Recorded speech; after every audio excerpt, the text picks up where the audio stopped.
All right, guys. Let's try that again. Let's try that again. See if we got anybody in here thus far. Yeah. Just a little sidetracked there. Went live a little too quick. Had to take care of something here with the kiddos. But we're back. We're good to go. So let's see if we got anybody in the chat. And nope, we have nobody's here quite yet. All right, let's just go ahead and put that link in the Discord, and we're ready to go. So, all right, guys. Here we go. So for tonight's action,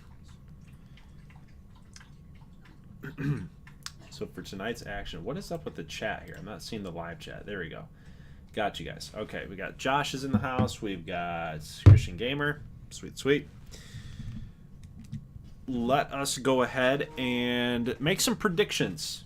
Okay?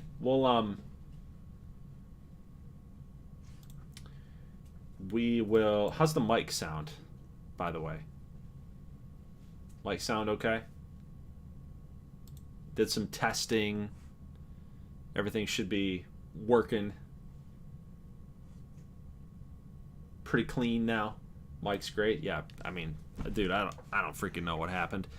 I plugged it back, I unplugged it, I plugged it back in, did some testing, and then we were good to go. So it's, I don't know, it's just messed up. What I am going to do, I'm going to download that live stream, and then I'm going to just cut it up, take out the audio, just record the, just keep the gameplay, the footage, and then just like slice it up and then talk about who went where. So that's how we're going to run that. But let's go ahead and dive into the home run derby, and we have to decide a stadium, a GGBL stadium here. Where are we going to go? In the past, we have gone to the first 2 seasons, we went to, I believe, last year we went to Chicago, and then in season 1 we went to Michigan. So Windy City Stadium was the second stadium, and then of course season number 1 was Mallard Grounds. So we need to decide where we're going to go here for season 3. We got a couple options. I think we should consider a dome this year. Conveniently, I'm right next to the Burnside Dome, which is Phoenix. We haven't really seen a whole lot of games in Phoenix lately, so I'm putting up the Burnside Dome as 1. I'm gonna put up Expedition Park as number 2, and then for number 3, I want to consider Forest Heights, which is kind of that old school style of stadium. I personally am kind of leaning towards Forest Heights. I talked about this in the Discord. I really like the idea of this season kind of encapsulating that, or capturing that 1998 All-Star game with Mark McGwire and Griffey and all those guys at Fenway, right? Because this might be one of the last seasons that we get to have Forest Heights Field. It was opened in 1933, so it's a very old stadium. They've made a lot of updates to it out there in Wisconsin. It's the home of the Wisconsin Maples. So I'm kind of leaning that way. We might even put it off to season number 4, depending on how you guys want to vote on this. But I'm going to leave it up to you guys. And let's put a poll up there.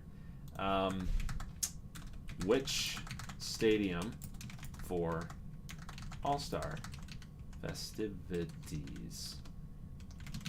Probably spelled that wrong. Festivities. There we go. Phoenix, which is a dome. Miami, dome. It's not necessarily really a dome. It's more of it's a roof. It's a roofed stadium. And then Wisconsin. Oldie. Okay. Start the poll. All right, so we got 9 people in here. Let's go ahead and get some votes up. And let me know what you guys are thinking here. Of course, I'm thinking that we go Wisconsin, which is Forest Heights Field. But we also have to consider Expedition Park in Miami for the Moonshots. And then we've also got the Burnside Dome, which is there for Phoenix. Forest Heights says Sports Gaming Josh. War Thunder says Forest Heights. We've got Christian Gamer says I say Miami. I say Miami got the GGC, so not Miami. Gotcha. So we've had 4 votes coming in. I don't think Wisconsin's going to lose. So I mean, you guys are just going with what I'm thinking, huh? Just going with what I'm thinking. Feels good. All right, round times we'll put at 2 minutes. We'll do standard. Timeouts will be on. These are all going to be CPU'd. So there's your field, okay? So I think if we're looking at this, I don't remember how they bust this out as far as a bracket goes, but I think it's 1 versus 8. So it's going to be KAJ versus Cullen Ward. This is my guess. It'd be 2 versus 7, Mazza and Ariano. 3 versus 6, Stoitz and Bird. Warren against Kidd. I'm going to advance really quick, get into the actual bracket. We'll see the bracket, but that's my guess. So if you're kind of plotting it out, who you think's going to win this thing, that's probably how it's going to play out. But let's go ahead and dive in and see exactly how that bracket's going to look. And what I want you guys to do is I want you to post in the live chat once we see the bracket. You know, you don't want to do this too early, okay? You got to see the bracket. You got to see how this is all going to shake out, who's going to play off against who, right? Who do you think is going to win this home run derby? Sweet. Okay, so it's not timed. Okay, that's good. Not timed. I can press X, and we'll go from there. So yes, it is the same setup that I have, but it matters on how each side of the bracket looks. Okay, so you've got 1 versus 8, Cullen Ward. Oh no, it does. It does. Wow. Okay, so it does. I didn't press X there.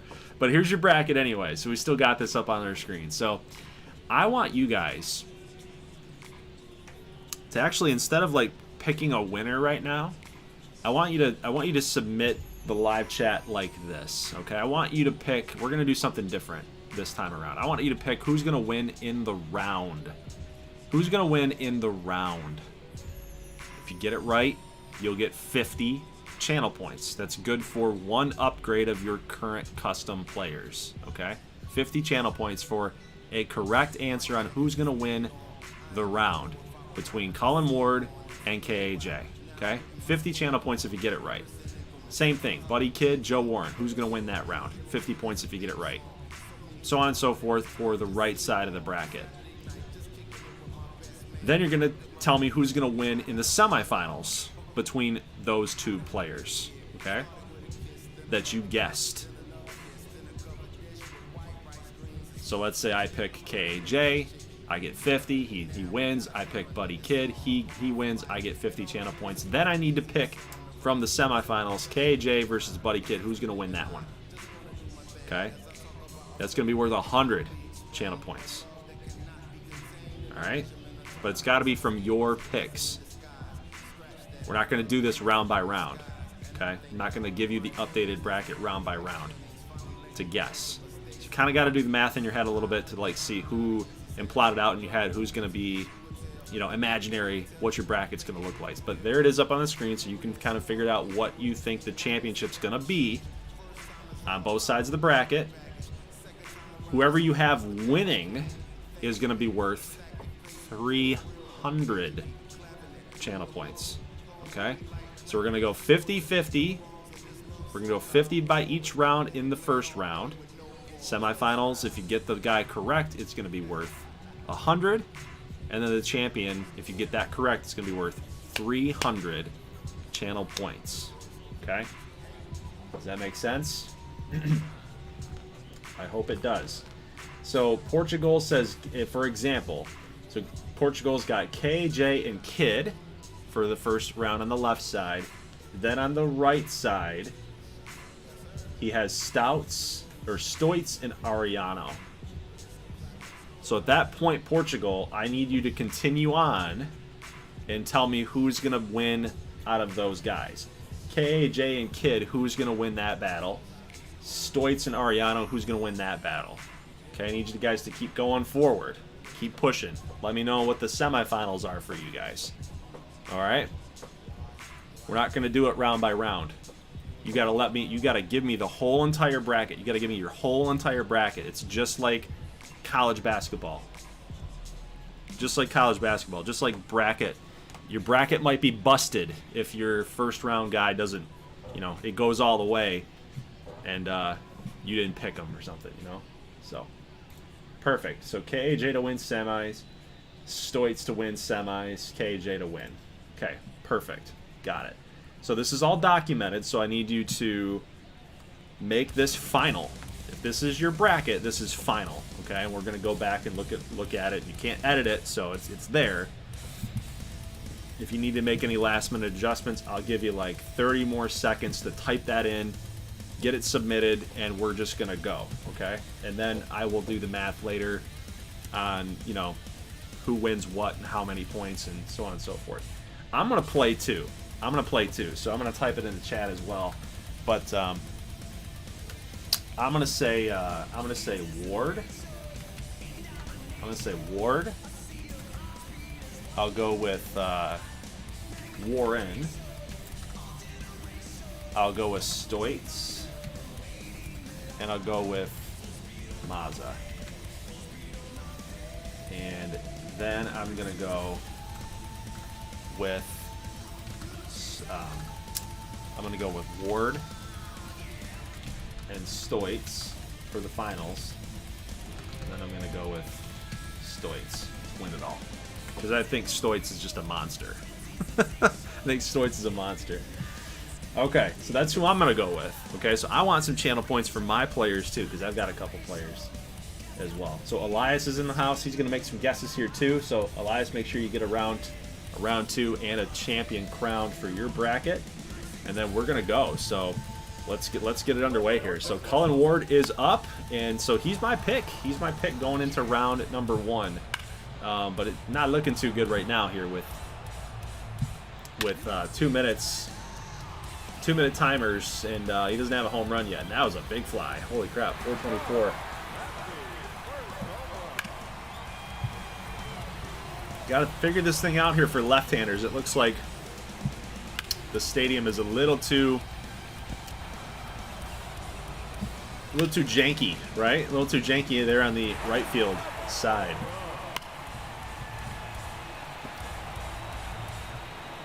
Pulling a lot of stuff there for Cullen Ward. He's not looking too good right now. 2 home runs. I think KJ is gonna get him here. I think KJ is gonna destroy him, actually. Like, yeah, if he gets 4 home runs, he wins, but I think he's going to kill him. I think that upper deck is not safe. Is the music too loud? Like, I can't hear the music.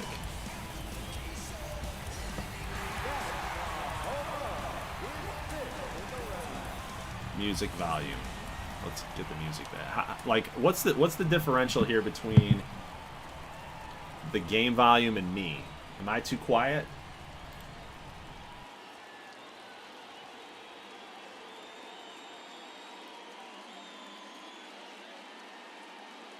No, it sounds okay to me in the game. Yeah. Okay. Everybody's very, very picky about the audio, which I get. I understand it, especially after how it ended the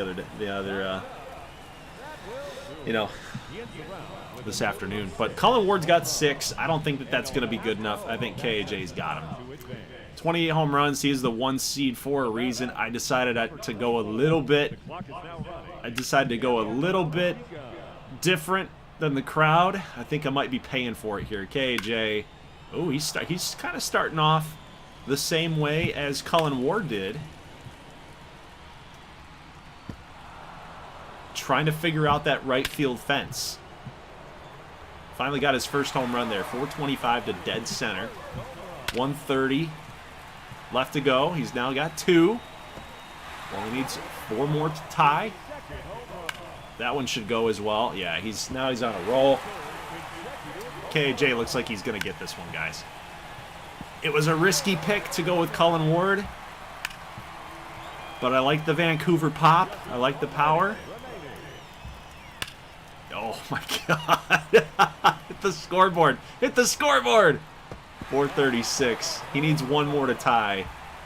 And I think, yep, that's going to do it right there. He's got 6. He's got 38 seconds. He needs 1 more home run to advance. And that is going to do it. Way back into the upper deck. A 396-foot shot. And KAJ will be your winner here for round number 1. So, unfortunately for your boy, my 1 pick is eliminated. So, if you guessed KAJ, you guys got 50 channel points. Okay, so now we move on to the next round. It will be, I don't remember if we stick on one side of the bracket or if we go to the number 2 seed. I think we go to Mazza and Ariano next.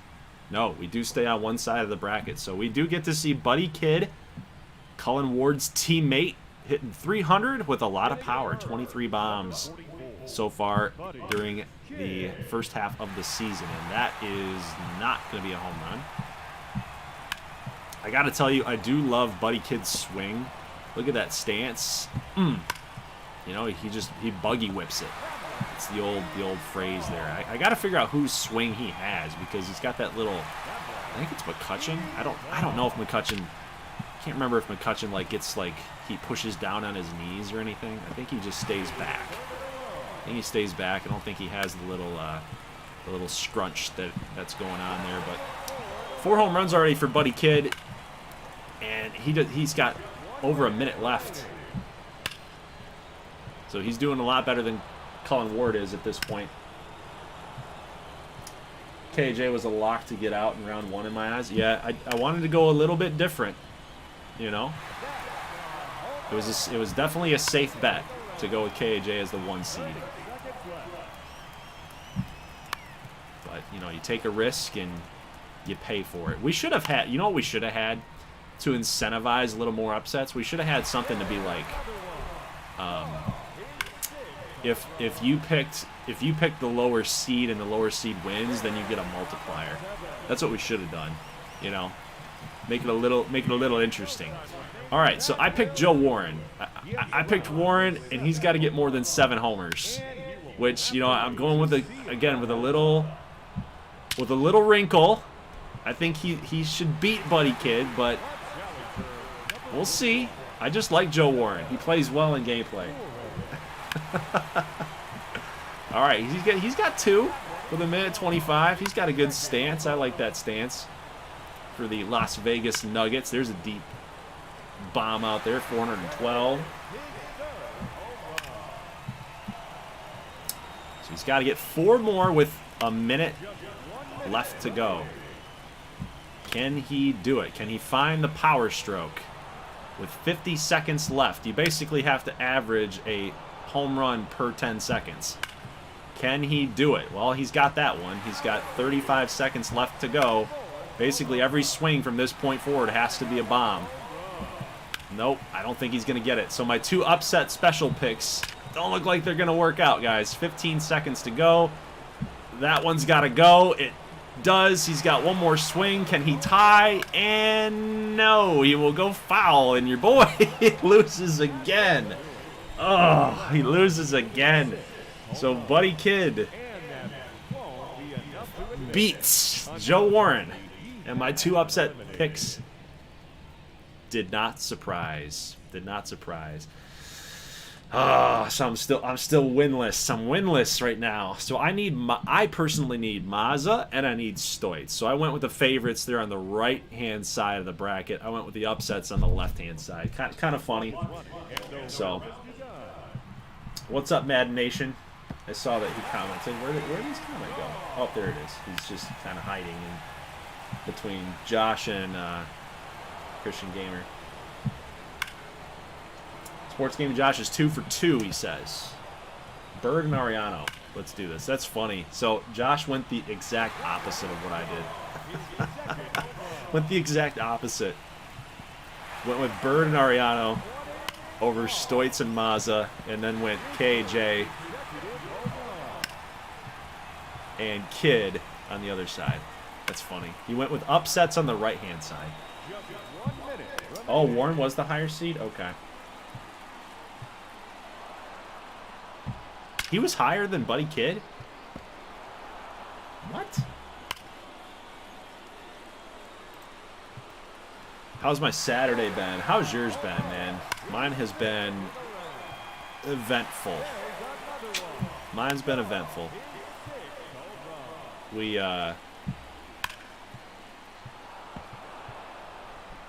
my wife had a kind of a rough day with the kids. It's a rough week with the kids. My kids are 4 and 2, so you know, right now they're at kind of that age where they're a little tough. You know, they got big feelings, they got big emotions. They don't know how to express it, explain it, right? So they just they bust out. So it's been trying at times, man. But it's been a long week, and I was just like, you know what? I got him today. Like, you take it easy. I got it, right? Let's split the duty up here, right? Not that I take days off in the week during the week, being a dad, but so all day today, basically, I was entertaining the kids and doing all that, and I'm just I'm tired. I'm tired. Let's just put it that way. Very eventful day, to say the least. How was yours? Look at Stoitz, man, dude. The guy is just he's nuts, dude. He's just absolutely nuts. He's money. He's got more time left to go. That's another bomb, dude. He's stupid. This batting stance, I think, is what really gets him going, man. Look at that. He had more time to spare. He had 8 home runs, more time to go. Kevin Stoitz advances to the next round. So I did get points, man. I got some points now. I got 50. That's good. That's good. All right. I really need to change LA's color scheme or something. I gotta flip it. So when we get into the offseason, I gotta flip that. I don't know why the game decides to go with white all the time. It's kind of annoying. My right side is ruined. I had Bird to the finals. Did I have Ward going up? I had Ward and Stoitz. Ouch. So I gotta hope that Stoitz goes all the way, because I had Ward, Warren, Stoitz, and Mazza. And then I had Ward beating Warren. Yeah. So Stoitz, I need to go all the way.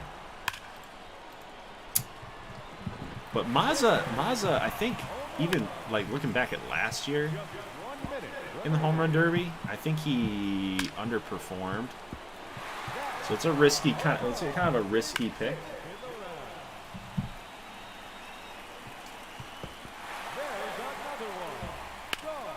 Been great playing some MLB franchise, doing an expansion franchise rebuild that's becoming impossible, and recorded 4 episodes of Patriots on my channel. Gotcha.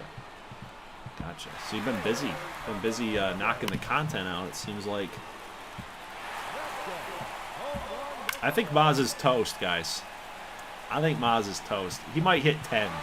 He might hit 10 home runs in the first one. No, he swings and misses. Nope, not going to get the throw off. So Mazza needs 9 home runs in 2 minutes. If Ariano can do it, Mazza can do it too, but You know, the odds are not in Maz's favor. So it's not looking too good for Goldie right now. It's not looking too good. He's got to get on like a huge run of bombs. Like that one's got to go. Nope, it didn't. Ah, dude, I think Maz is toast. Like that's the thing with 2 minutes that does not allow you to get it. You can't afford any swings, any pieces of contact that are not home runs. Foul balls, these lame duck outs, like you can't have it. Like you got to get on a run. It's got to be fast and furious, and if it's not, I think you're done. Yeah, he's got to get 5 bombs. Man, dude, I picked Mazza too. Brutal. He's only going to get 4 homers. 5 homers, maybe. He got destroyed. Okay. There's your next round, guys. Ariano against Stoitz. KAJ against Kidd. So I got one right, dude. I was on the verge of, if I didn't take Stoitz, I would have gotten swept. Nobody would be left. My bracket is completely busted unless Stoitz goes all the way and wins. So here we go. Kidd against KAJ. How's this going to turn out? I think Buddy Kidd's going to give him something. I think he's going to give him a little challenge. War Thunder says Mazza was my guy to win the whole entire thing. Oh, boy.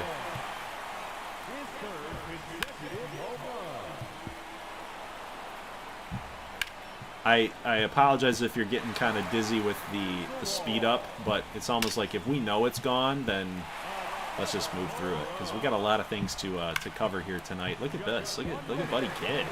6 bombs. He's got more time to go too. 7 homers, 8 homers. KJ's got his work cut out for him, guys. I wasn't kidding. It's like Kidd's gonna give him a run, dude. Look at him go. Still got time left. He's got maybe 3 more swings to go. He's got to get 10. He's our first guy to get double digits. 10. Oh, one more swing. That baby is Gonzo's. He's got 11. Oh, Buddy Kidd got 11. There's no way that KJ hits 12.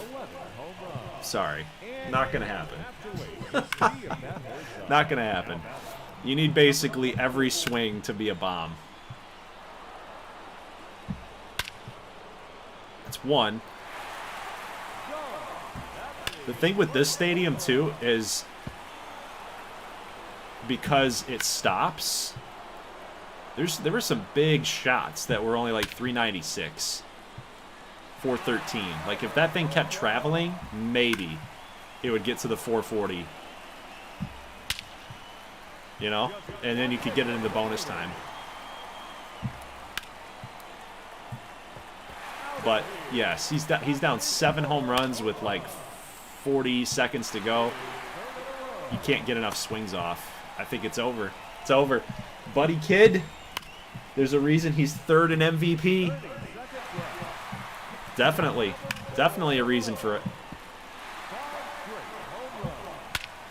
So, Kenneth Alexander Jr. continues to wallow away in unfortunate luck. He'll get 8. No, he'll get 9. But Buddy Kidd, his NL West rival, advances to the championship round to either face off against Kevin Stoitz or George Ariano. I'm hoping that it's Stoitz. Me personally, I hope that it's Stoitz. So if anybody picked Buddy Kidd to get that far, I think maybe Josh did. Did Josh? Oh my God, he said Kidd's gonna win it all.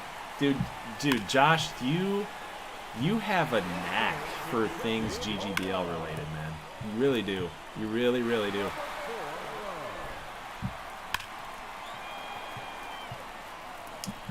Sports Gaming Josh does really well with the Fantasy challenge. Was that one out of the oh my God, he could have hit it out of the stadium. Look at Ariano go, dude. These two guys right here, Ariano and Stoitz, I don't know if it's their stances or their swings, but man, do they rake. It's a pretty cool matchup because it's two lefties that just mash. It's gonna be a fun matchup here. 7 bombs for Ariano. Still got time left. Out of the stadium at 380 is funny. That one hit the foul pole too. He's got 2 foul pole shots. The thing about the GGBL is that they do play in smaller stadiums, just because they, you know, and that's the feel that I wanted. Ariano's got 10. But that's the feel that I wanted for a lot of these stadiums. I didn't want to make them major league sized, you know, because these guys aren't major leaguers. These are GGBL'ers. Know what I mean? So that's just kind of who they are. If I had moved, I feel like if I moved a 99 overall player like Mazza or Janelle, Rivera, if I moved any of those guys over to the MLB, like if I had them in an MLB franchise, I feel like I'd have to negate their overall from 99 to like 80 or something. Like they'd still be a really good player at the major league level, but they would definitely have to be negated, you know, because we've got MLBs ahead of us, and then we're GGBL. We're like a rung below it. That's how I've envisioned it. But anyway, 5 home runs. That's what Stoitz needs to win, and you know he's got some time to do it. He's got 30 seconds here. That ball's got to get out, and it does not. So 3 home runs with maybe 3 more swings. Maybe 3 more swings. He's got to get one off, and no, he's got 2 swings left. He's done. He's donezo's. He's not going to get another one off, guys. 3 seconds left, and Ariano is going to win by 1 home run. Stoitz does not win it. He had a couple foul balls that were hard hit, but not good enough, and your boy loses again. So Goldie is out, officially out of the running. I only got 1 correct bracket pick. It was Stoitz in the first round. So our championship will be Ariano against Kid. Oof. This will be fun. You got Mr. 10 home run hitter. Look at this guy, man. He's insanity.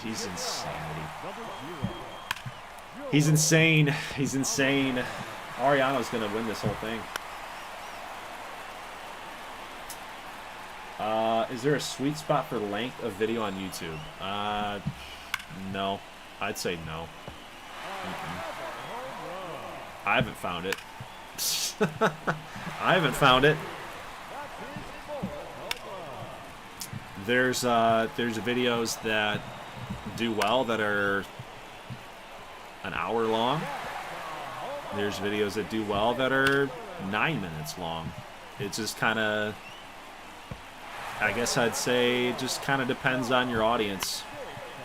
Very generic advice, but it just depends on, like, you know, who you're talking to.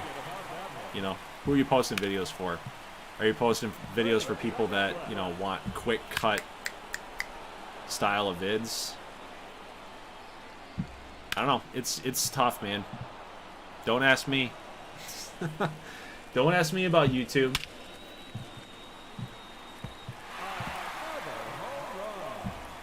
I'm not very good at it. Apparently. All right, so Ariano, 9 bombs. He just keeps raking, man.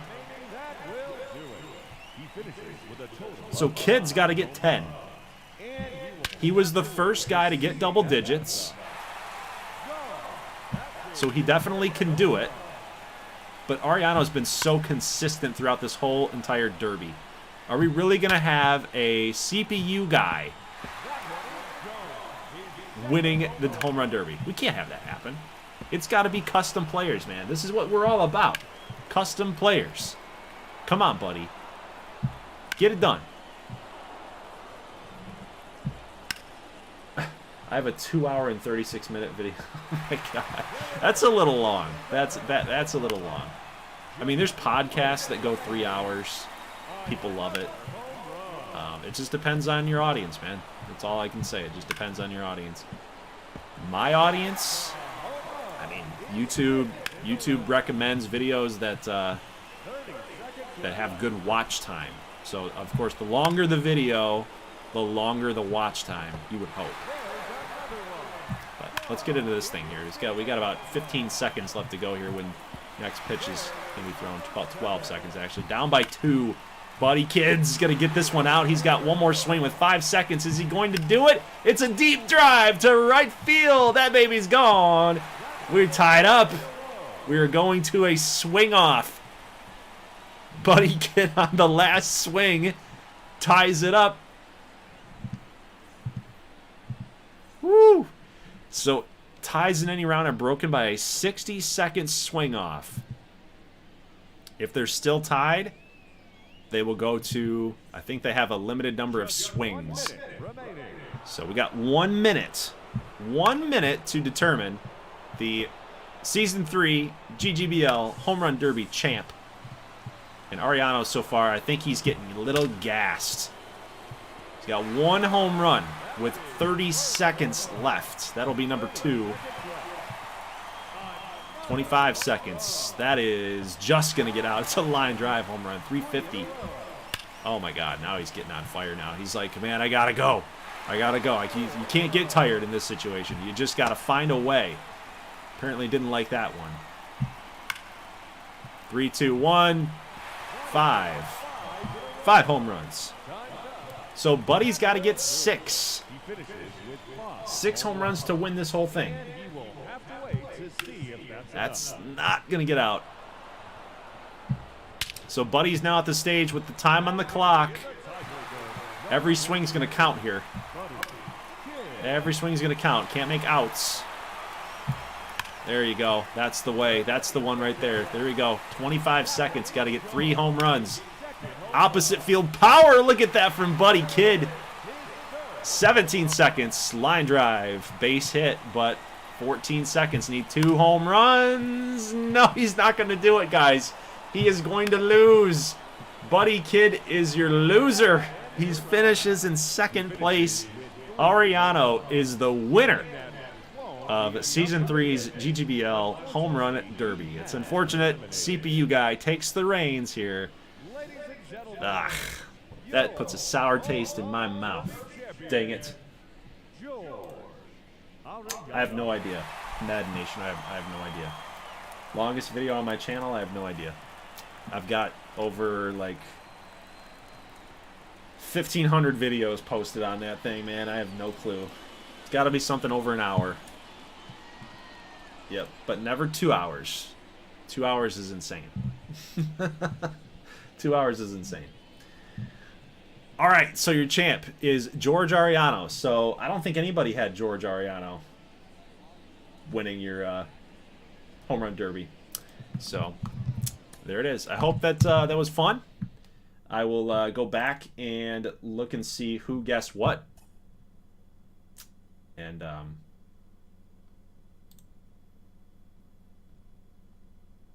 yeah, I don't know. Matt and Nate, I have no idea. Length, I have no clue. All right. Let's go to All-Star Game. Let's see who made it. Let's see who made the All-Star Game. But anyway, guys, I'm going to actually go through and look and see what you guys guessed and then award channel points after that. But all right, let's take a look here. We got RJ Dixon, Shane Venner. I have not seen this guy pitch, but that walk to strikeout ratio is a little scary, but he's got 13 quality starts. Seems like he's been pretty solid for an all-star appearance. There's Greg Graves. We saw him. Dude strikes out a bunch of batters. Chris Peterson. We got Janelle Coronado for the Iowa Reapers. You've got Neebly there closing. He's only got, so he's a holds guy. He's got 15 holds. Kapaktik, Gallegos, Graham, Woody Getz. Oh, should be looking at the lineup here. So the lineup for the AL side, you've got Karev, Paul Moore, Mazza, Cloutier, David Gonzalez, Chucky Pinkard in the DH, Adam Bird, Warren, and Cairo. John Choi, two-way player. Percy Burnside. How is Percy Burnside not playing? That's crazy to me. He's got better defensive stats, and he's a better hitter. 355 right now. 355. That's crazy. Stoitz is on the bench too. That's interesting. I guess they like the 336 average. I'd be fine with that, leaving it that way. But Cannon, Foley, King, Bowen, Jericho. Jericho's making his first All-Star appearance ever. Absol Jericho has played 3 seasons. He was a rookie in season number 1, and he's been a very consistent player, to say the least. So there's your team for the AL. We'll make some swaps in there at some point. Let's take a look at the NL side. We got Joey Warren's going to start. We got Shevchuk, 11-5. We got Rick White from Miami. Guy Zinn from Miami. Look at their statistics. 10-3 for White, 86 Ks, 13 quality starts, 1 complete game shutout. Guy Zinn is 6-1, 3 holds. He's been kind of a dude that's, I guess he doesn't have any games started, so he's just been kind of that long reliever that they love to abuse. James Monroe, 11-1, and he's not getting the ball. They're going to go with Joey Warren as the guy. Let's see if we got anybody. Lazar is the closer for the Atlanta Sting, 22 saves, 35 strikeouts, and 9 walks. Very, very good at the control rating. Got Keith Stevens, closer there for Vancouver. Pretty darn good pitching staff for the NL All-Stars. You've got Timothy Pierce for Miami, Daniel Lederman, second base. You got Ricky Hoberman, Buddy Kidd, KJ, Joe Shotora, Madsen, Giovanni Ortiz, Paxton Dallas is your shortstop. You got the home run derby champ. Mira is going to make an all-star appearance. I love that. Love that for New Orleans. Good hitting catcher, hitting 270. Looks like he might have a career season with home runs. RBIs, probably not going to be reaching that total at the end of the year, I wouldn't think. But William Koo, second baseman for Philadelphia Flight, having a good season. Bermudez. I've been on the Alfonso Bermudez train for a little while for Carolina. You know, man, he hits well, and he steals a lot of bases. Pretty darn good third baseman, I tell you. Mark Schnell. Don't ever hear a lot about Mark Schnell. He's 35 years old, fairly consistent player, but I think that would be the only... No, you got Vincent Bonds here too. I was going to say probably the only San Francisco representative, but nope, I was wrong there. Rob Cortez for Vancouver, and then DEG's not playing, and he's hitting 348. I gotta figure that out. Why is this man not playing here? He's not gonna play over Bobby Madsen. I probably would change that. I probably would change that, and I think I'm going to actually. Let's pick our stadium again. Let's go in as the NL, and we'll pick that stadium as Forest Heights Field is what we're looking for here. Forest Heights, perfect. And no quick counts. We'll do Clear Skies, Broadcast, and we'll go with Joey Warren. And yes, we are going to make that swap. So actually, let's swap out. Let's put center fielder to Madsen and Kidd is in right, and then put DEG down there in the number...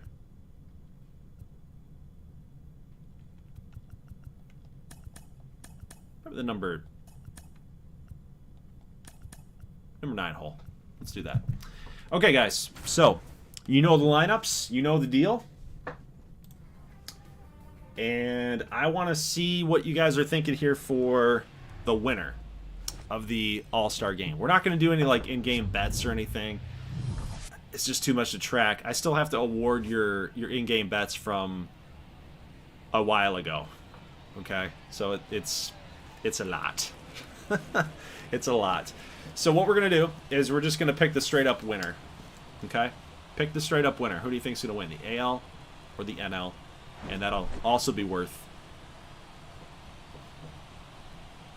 300 channel points. So let me know in the comment section here, what do you guys got? I wish we could wear team jerseys. That would be big if we could just go back to that. Team jerseys instead of these all-star uniforms. I'd love it. All right, man, let's get it going.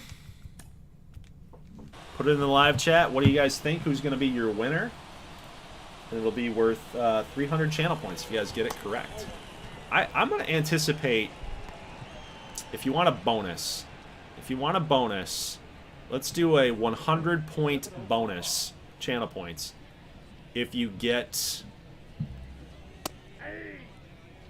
I'll say like within a run, okay? Within a run. Guess the total amount of runs scored in this game. So if we get like a 1 to 3 game, that's 4 total runs scored. Not just for the winning team, but in totality. Both teams. I personally think there's going to be a lot of runs scored in this. I think that we've got a bunch of good players. I think we've got a short stadium. You guys saw it in home run derby action. I think there's going to be a lot of extra base hits. A lot of home runs, actually, too. I'm just going to be curious to see how it all plays out. But, you know, if it were me, if I'm playing, I'm going to say, like, 15. I'll say 15 runs scored. In this game, 15. That's my guess. 15 runs scored.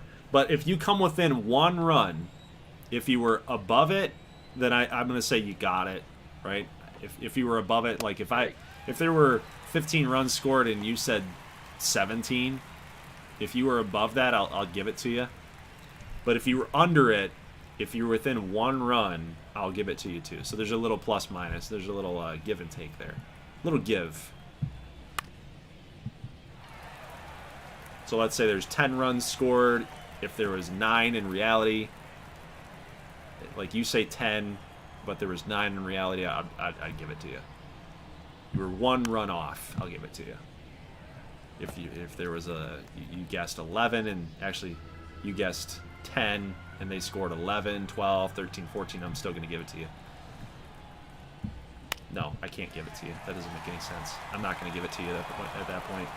It'd be way too much. It'd be way off, way off. If you're 1 run above it or 1 run below it, how about that? It's a plus 1, plus or minus. How about that? There we go. That's the rules. There you go. Sorry, I gotta think these stuff, you know, pretty deep.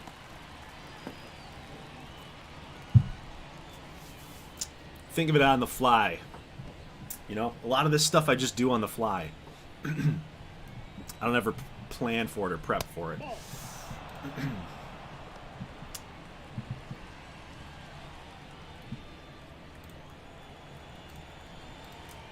All right, what do we got here for predictions? And Joey Warren's in a little bit of a jam right now here. First 2 runners on base. Mazza's up now, 316 batting average. Deep drive out there to right field. Buddy Kid's got this one. Maybe we got some speed out there at second. They're going to try for it. Yes, they will tag up. So runner already in scoring position at second. That was Simeon Karev. He's going to move up a bag. 90 feet closer. 90 feet closer.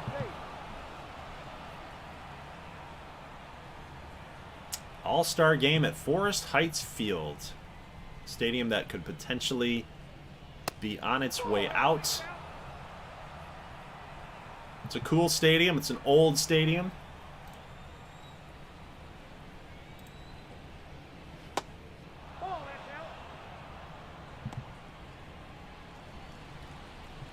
But it is old. So we got to consider a new stadium here eventually for Wisconsin. It could be a fun topic for the community. Search up some stadiums that you guys like. Give me some ideas. All right, so DEG's got to hustle in for this one. He'll make the catch, and look at that crow hop, but it's a little offline. That is the one difference maker of putting a natural infielder like DEG at second base, moving him out there to the outfield. It's the arm strength. It's the arm accuracy. He's not used to making those longer throws to home plate. He covers a lot of ground, plays a lot of good defense out there, diving catches. But when it comes to the arm, you're asking a middle infielder to make that throw, man. So that's going to cost him a run. And now you've got a pass ball here. Cairo can't handle that. Paul Moore's going to move to second base. So David G. DG. 2-0 pitch. It's going to be low, a little fork ball. And now you got the dangerous Chucky Pinkard on deck. Not a guy that you want in this type of situation here. 3-0 pitch to David Gonzalez. He's going to take that two-seamer. Kind of a good pitch to hit. Little two-seam action, kind of breaking back to the middle of the plate, but decided to lay off. Probably a wise choice, but he comes back and challenges him on the two-seamer again. And Gonzalez knows that he missed it, but he's got another pitch to work here. What is the decision by Joey Warren? 3-2 pitch, and it is the two-seam fastball again, but this time Gonzalez does make contact, but it's a line out there to Buddy Kidd. So 1 run scores, and we will head out now to the bottom half of the first inning. That's RJ Dixon on the mound. 104 strikeouts and only 21 walks. This has truly been a breakout season there for RJ Dixon. This man has been kind of an above-average pitcher by all accords. To take a look at his historical numbers, his past seasons in the GGBL. Kind of a mid 3.8 to 4.5 type guy. 4.2 maybe. But Dixon has pitched well in gameplay. But he's really putting it together this season. So it's an exciting time for the Washington Swamp Monsters. Especially when you've got a guy like Chris Peterson as your number 1. If you get that type of production from your number 2, that's going to bode well for your chances. And you know, they're having a pretty good season because of it. You need a guy that's going to alleviate some of that stress from your number 1 guy.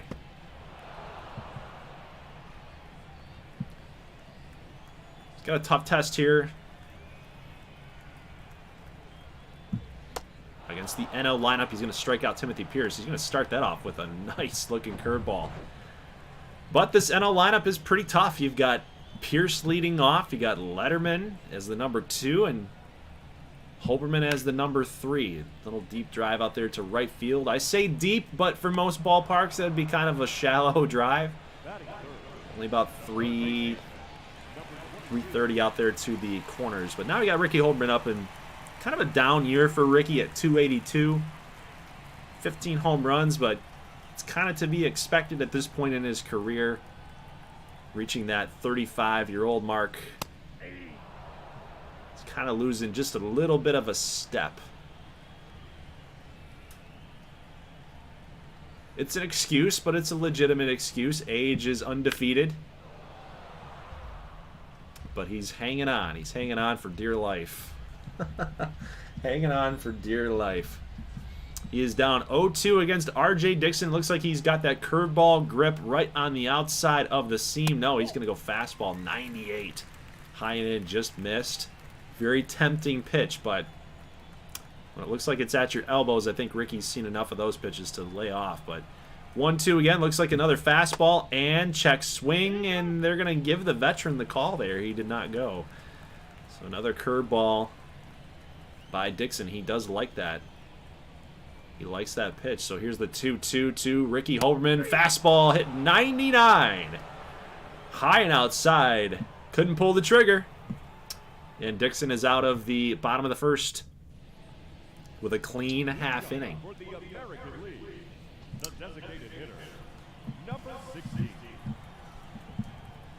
see if Joey Warren can get a little bounce back inning. Nope. Base hit.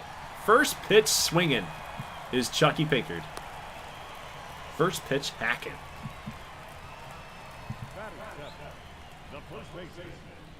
This AL lineup is pretty formidable. You got Adam Bird in the 7 hole hitting 330. Whew. That's tough. 336. We got a little autocorrect happening in the chat, apparently. The golf series. That's what makes Richmond's losses in the Gold Series even worse. Holman is running out of opportunities due to age. Yeah. I mean, you take the risk. You take the risk, you know. He's a big-time player in the league and had a good season with Boston, and we might, you know, history might look back at that decision, at that move, and ultimately think that they could have spent money elsewhere instead of going after Ricky. They could have spent money elsewhere, but that's what's so tough about it, is because they did make it to the Gold Series with him on the roster, and he had a huge year as well. So even if it was for one season, I think it might have been worth it, you know, because it is hard. It's hard just to get there, especially in a baseball playoff. I mean, you're playing 162 games. You gotta find a way to get it done in the postseason and just punch your ticket, man. Punch your ticket, get in, and see what happens. And there's a lot of good teams that lose. A lot of teams that get upset. So just the fact that they got there, I think it's probably just worth it. It's worth it because of the memories that it represents, that it holds, that it brings.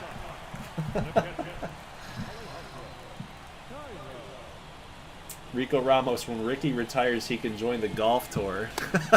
Yeah, he can join. You know what would be funny? Is it? I mean, I do have on my hard drive here for PlayStation. I do have 2K for golf. I could make Ricky Holman there and just be like, "Hey, it's Ricky Holman Golf Simulator time." Oh man, let's check in on Ricky Holman's pro debut in the golf tour. Holman hitting that final birdie to win the Masters would go crazy. Yeah, retired players do tend to play golf a lot. Yes, they do. By the way, guys, I'd really appreciate it if you hit the like button on the stream, please, and thank you. I will tell you that I have made a more conscious push to get you guys to do a little bit more action. And personally, I don't like doing it. I feel a little cringy when I say it, because I don't like I don't know, press the like button, smash the like button, blah, blah, blah. But it does help, dudes. It does help. And I will tell you something. I'll be a little revealing here.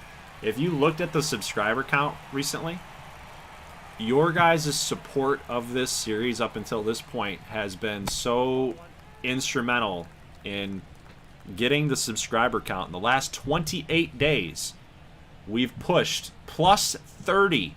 We've had 30 more subscribers in the last month. In the offseason, like, we're getting ready for MLB 24. Like, this is MLB 23, but we have 30 more subscribers than we had in the previous 28 days. So that's pushed us to about 980 somehow subscribers. So we are only a couple away, only like 17, maybe 20 subscribers away from 1,000. And if we get there, I am going to be heavily considering creating some merchandise. Now, I could technically do it on my GG9 channel. I could do it there, but I think it just makes people very confused. They'd be like, why do you have, like, your GGBL stuff, like, being advertised over here and it's not over there? And it just gets goofy. So the point being, I think I'm going to start making some... Oh, that's a deep drive. Let's not miss this. KJ, deep drive. That is gone. Going to give the NL the lead. A 2-run shot. Look at KJ. This man comes through constantly in all-star appearances. This is ridiculous. This is stupid, KJ. You're dumb. You don't do anything in gameplay, but in exhibition play, when the shit doesn't matter, then you come through. That's ridiculous, dude. Bro is the GOAT of all-star games. I just came home as well. That's so funny, Portugal.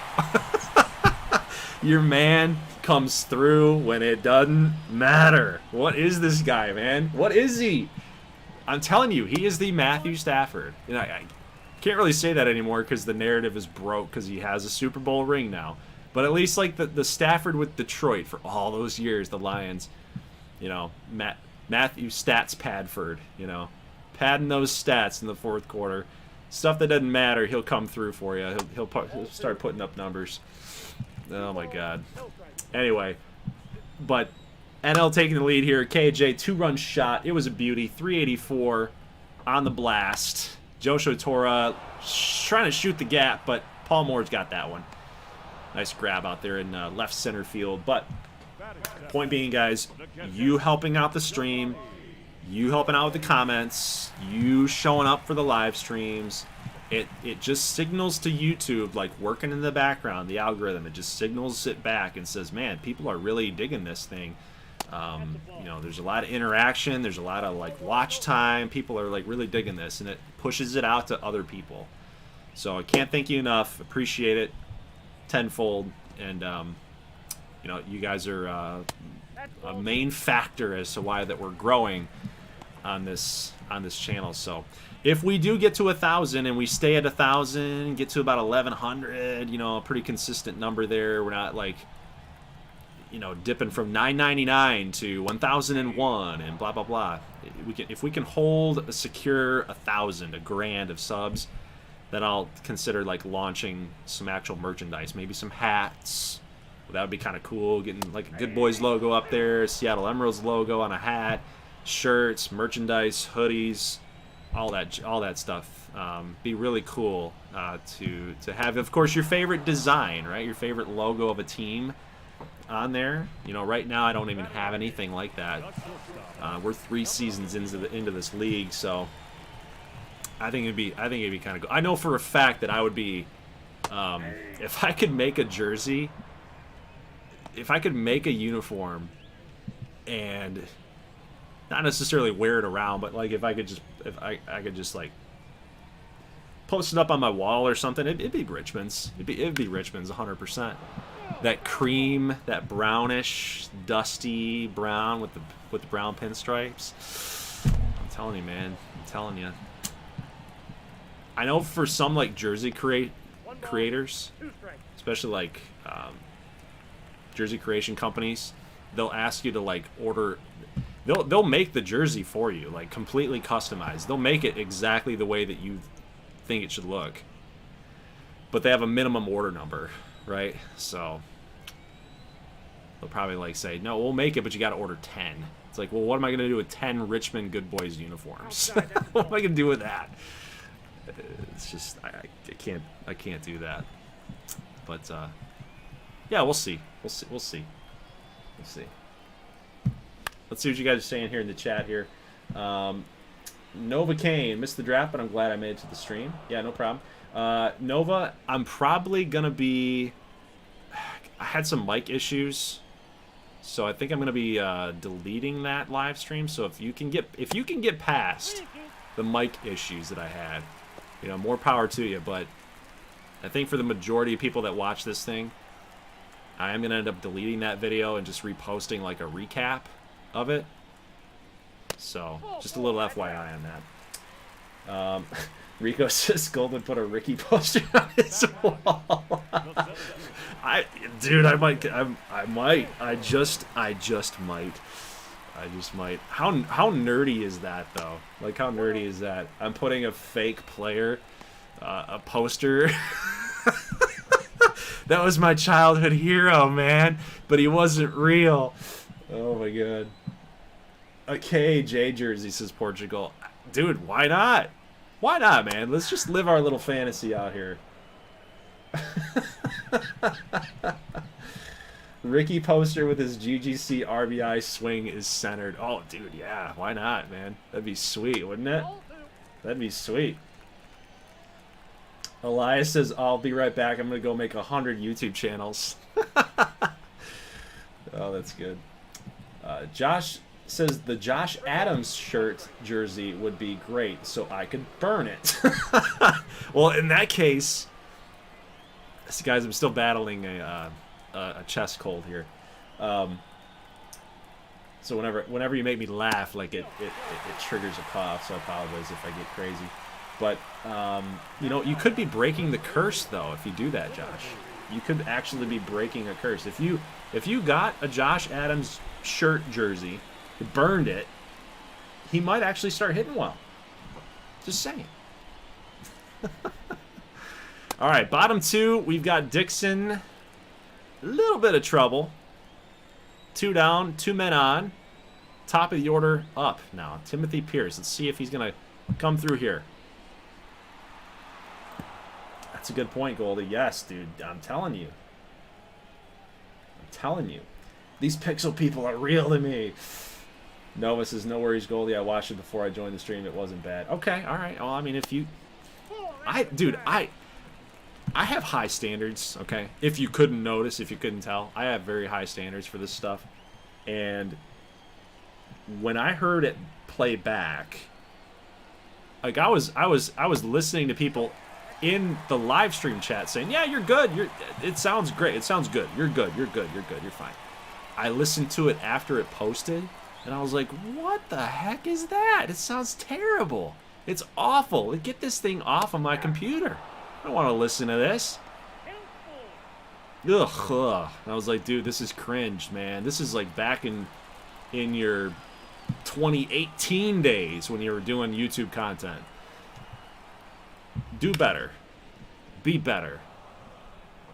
I've been doing this thing this is the 8th year that I've been making content on YouTube. That's a noob mistake, man. That's a noob mistake. All right, full count here after a foul ball, and Pierce is going to walk. Now, R.J. Dixon, in an all-star game here, I think at this point you pull him. He's got 44 pitches, but I don't think they have anybody up in the pen. They have nobody up in the pen right now. So we're just going to make that decision for him. Whoa! What happened to Chris Peterson?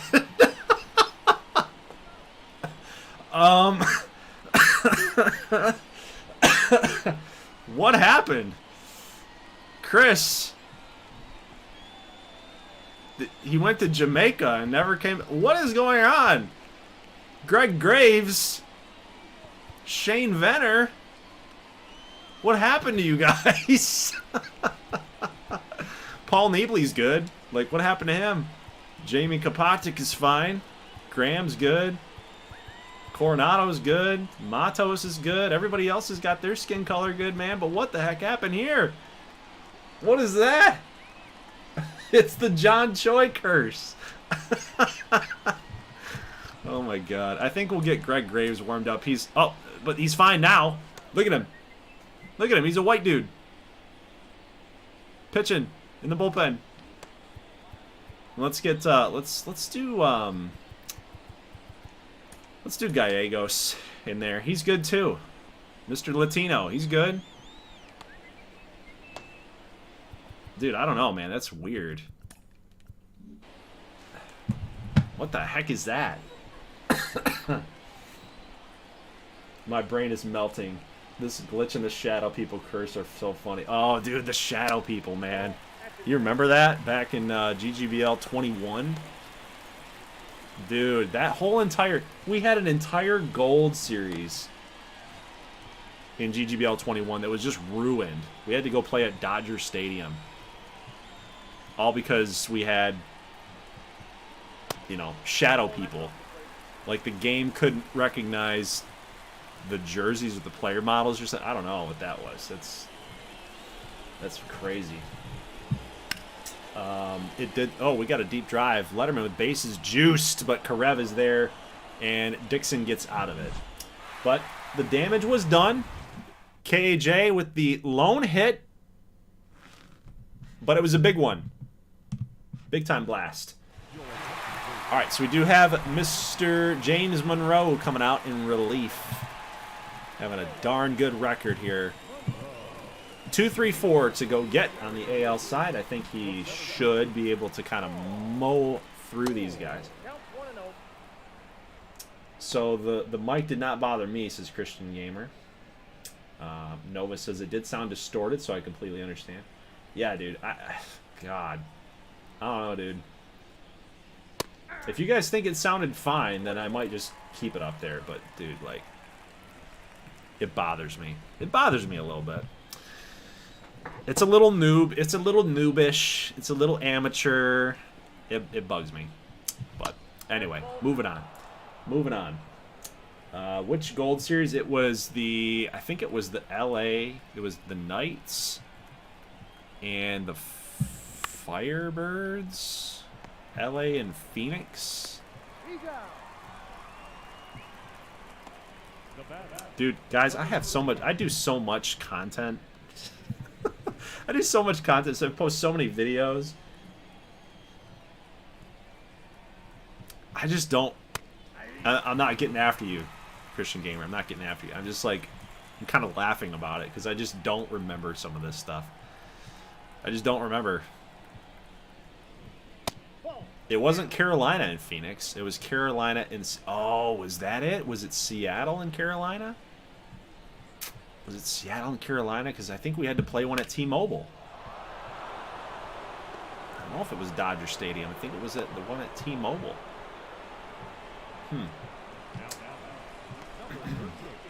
Rico says it sounded bad, but I could live with it. Okay, all right. So it wasn't like... Yeah, it wasn't unbearable is what I'm getting. All right, Monroe. We got one down. You got Cloutier up. It's a big matchup right here. Number 4 hole hitter. Cleanup hitter. Mazza getting a base knock off of James.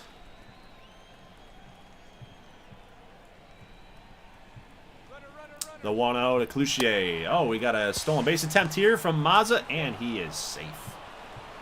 A little too much speed there. That's, I mean, did he throw a fastball at that point? He threw him 99, and he still stole the bag. That's a base hit. I think Mazza might be challenging the throw here from Buddy Kidd. He's going to round third, head for home. Runner scores. Mazza steals a bag. Next pitch, Cloutier delivers an RBI single. And James Monroe gives it up. It's a good throw from Buddy Kidd, but, you know, just too much speed there from Mr. Luigi Mazza. Toxic Tom comes through. TT. TT. Toxic Tom. Keep in mind, guys, after the stream here for the All-Star game, we are going to simulate the month of July. Oh, a little ground ball here. Oh, nice play. Beautiful play. But look at the stretch by Timothy Pierce. Able to somehow, despite being let off the bag, he's able to, I think he got the tag down, or his foot, the tip of his foot might have still caught the bag a little bit. That was a good play all the way around, despite a little adversity happening on the hard hit ground ball there. All right, we got Greg Graves against Ricky Holberman. Ricky's not going to get a hitter's call there. Splitting the difference, 50-50. Graves is going to get the strike call. That's a little ground ball to Cloutier, his protege. It doesn't like him too much any longer. That's a ground ball. Ricky's out. And we're going to turn it over here to 4-5. So I think in this next inning, we're going to start making some changes here. Oh, deep drive, Buddy Kidd. That ball is go. Oh, no. It's off the glove of David Gonzalez. And it just caught that little railing out there. We'll get a replay, I'm sure, but take a look here. If you guys can see, this is not like normal GGBL stadiums where we've got just the wall and then the stands. Forest Heights does have a little wall here, a little railing that, I mean, Gonzalez could have caught that anyway. But like in most stadiums, if he doesn't get that with his glove, I mean that's gone. It's going to be over the fence. But we do have this little railing here, so even if Gonzalez didn't get there, it's going off the wall. It was not going to be a home run. And quite frankly, I don't know what this fan is doing. What is this fan doing over here? I think I see it. I think I see it. What? It's not here. Oh, it's on the field. But now we get KAJ up. We get KAJ up against a lefty. Go figure that. It's always got to battle against these left-handers. But he's got a 2-run shot here in the second inning, and now up for a second time here in the bottom of the third.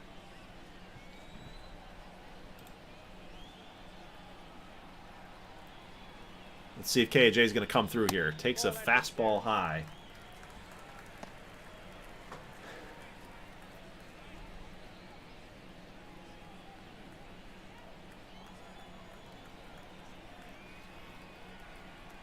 (2-0). KJ waiting patiently for Graves and a check swing. Yeah, I think he went. Good call. Good call.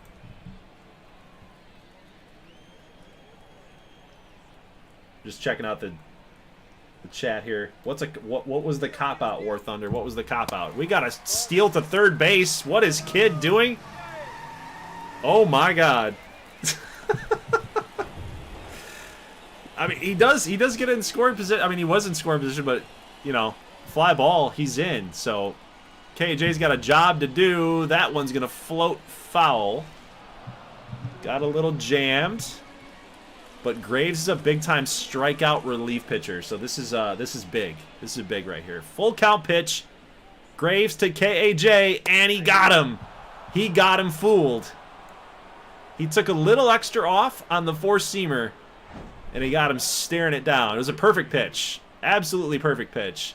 It's coming in at your elbow, and from a lefty's perspective, like that's a little tough, especially if you do it with the righty too. Right-handers, it's the same thing. When a guy's going to throw at your elbow, it's hard to just pull the trigger, man. It's hard to pull the trigger. But Josho Tora, deep drive to right field, but Karev's got it, and the double by Buddy Kidd that could have been a home run. Not going to happen, so it's going to remain 2-2. So they're going to go back-to-back Richmond pitchers here. 81 Ks and 26 walks. Look at the batting averages for opposing hitters, man. Sub 220 for each side of the plate. So Shevchuk's been really solid all year long. NL's definitely going to need him to be solid yet again. And Ortiz really didn't do him any favors on that knuckleball. It looked like that could have been called a ball. But he's caught enough knuckleballs. This is a catcher for LA. He's caught enough knuckleballs from Janil Rivera in his time that I think he should be able to catch Shevchuk here. But he's got Pinker down 0-2. Here's the next pitch, and it is another knuckleball. And he just decided, hey, I'm going to throw him nothing but 65 the whole way through. 3 pitches, 1 strikeout. Richmond has a nice 1-2 punch.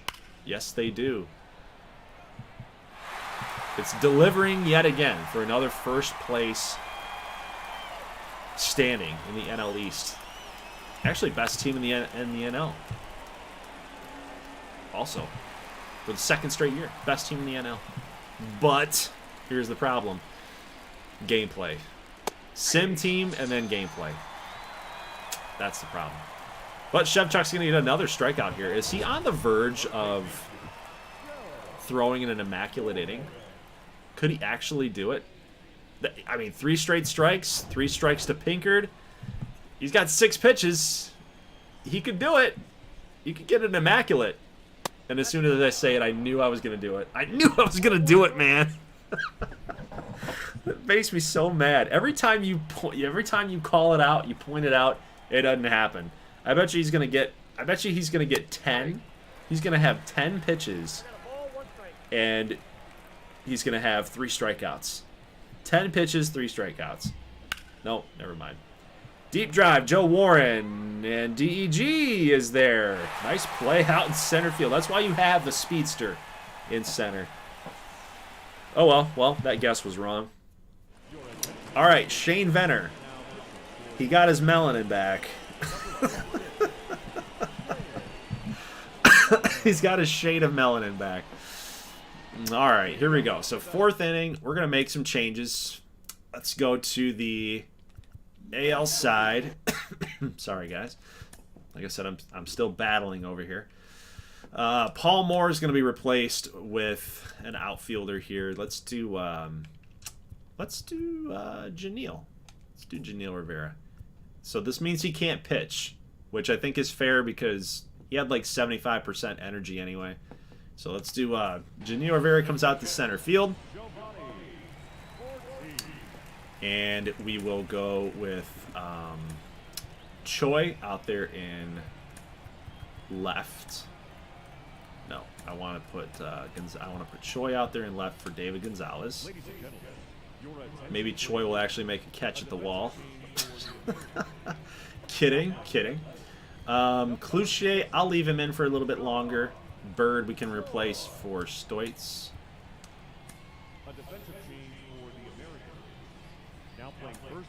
And then we'll do third baseman. I was thinking that maybe Cannon can play there, but he cannot apparently. Singer's only an outfielder. Jericho! He's messed up too. What's up with these guys, man? King can play short. Ooh, Freddie Foley can play third base. Burnside cannot. CC cannot. Let's get Freddie Foley in the mix here a little bit. He can play. Actually, he can play better defense too than Joe Warren. New York Pizzazz. Freddie Foley.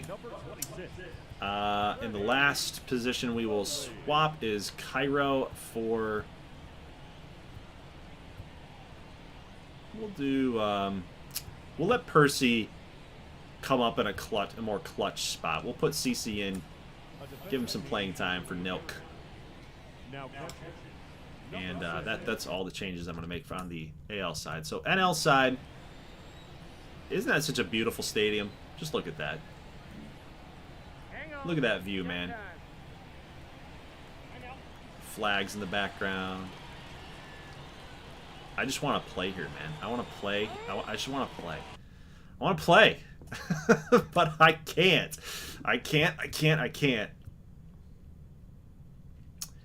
All right, so Ortiz against who are we going up against?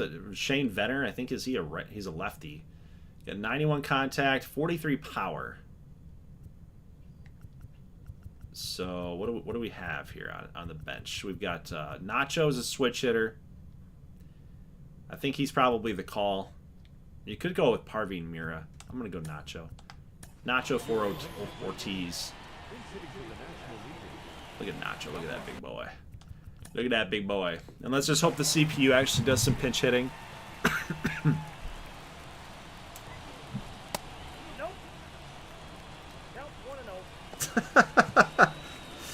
Portugal. I want to play _ Wrigley. Yeah. Sounds like Wrigley, doesn't it? Want to play? Want to play with me?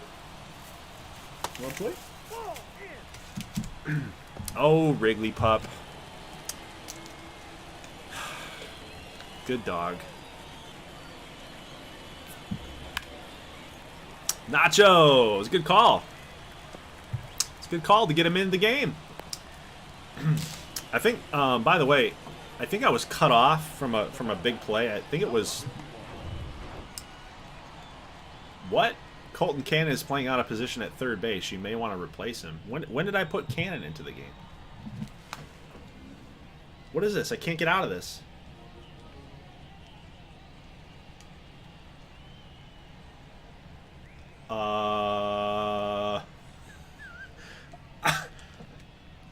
I can't get out.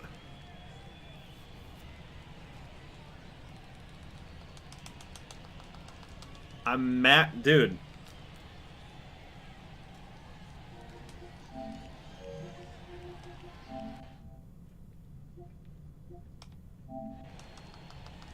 I'm literally mashing. I can't, dude. I can't do anything. We're toast. Soft locked. Yeah, dude. I can't do anything. When did Colton Cannon? Cannon was never in the game.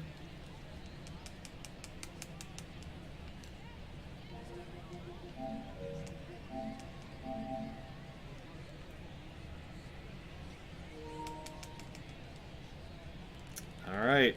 I don't know, man. Nothing I can really do. Was Foley left-handed?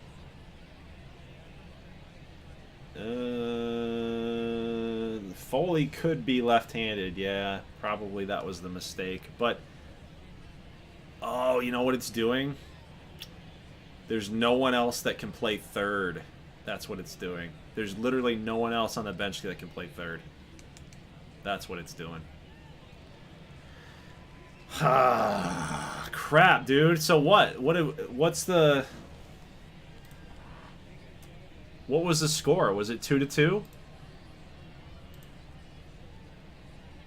2-2 game. 2-2 game and we get soft locked. Look at that. Alright, well, what can you do?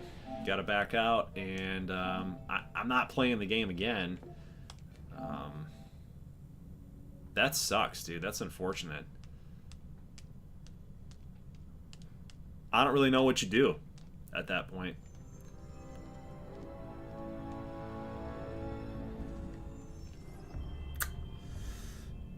Ugh, that's gross. I don't. That's a tough call. I don't know what you really do. We're not playing the game again. If you quick manage it to try to get it to 2-2, that still doesn't. It still doesn't make it right. I don't know, man. Let's see. Let's see what Foley was. Yeah, he throws left-handed. So, what the game... Why wouldn't it just decide to, like, you know, swap out somebody from the field as it was, and then, like, get him to third? Maybe there just wasn't anybody left. Yeah, that was my fault. That was my fault. Yep, didn't think about it, didn't see it. That was my fault. So, guys, I don't really know what to do. You make one little mistake and MLB The Show just shits the bed. Yeah. How can we have secondaries on two places a lefty thrower can play? I don't know.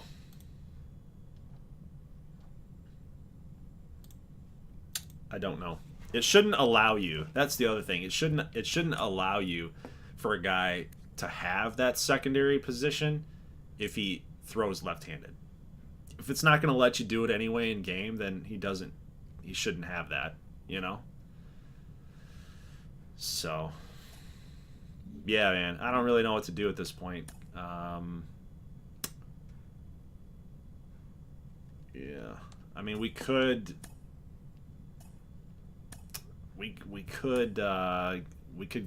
go in here and quick manage it, I guess, and like hope that the game's just tied. Like, even if it wasn't 2-2 per se, like let's just try to get the game tied.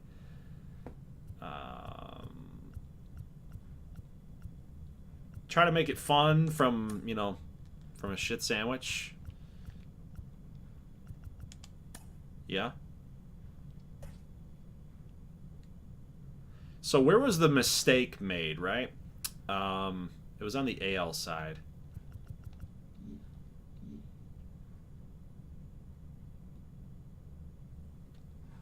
I'm just curious.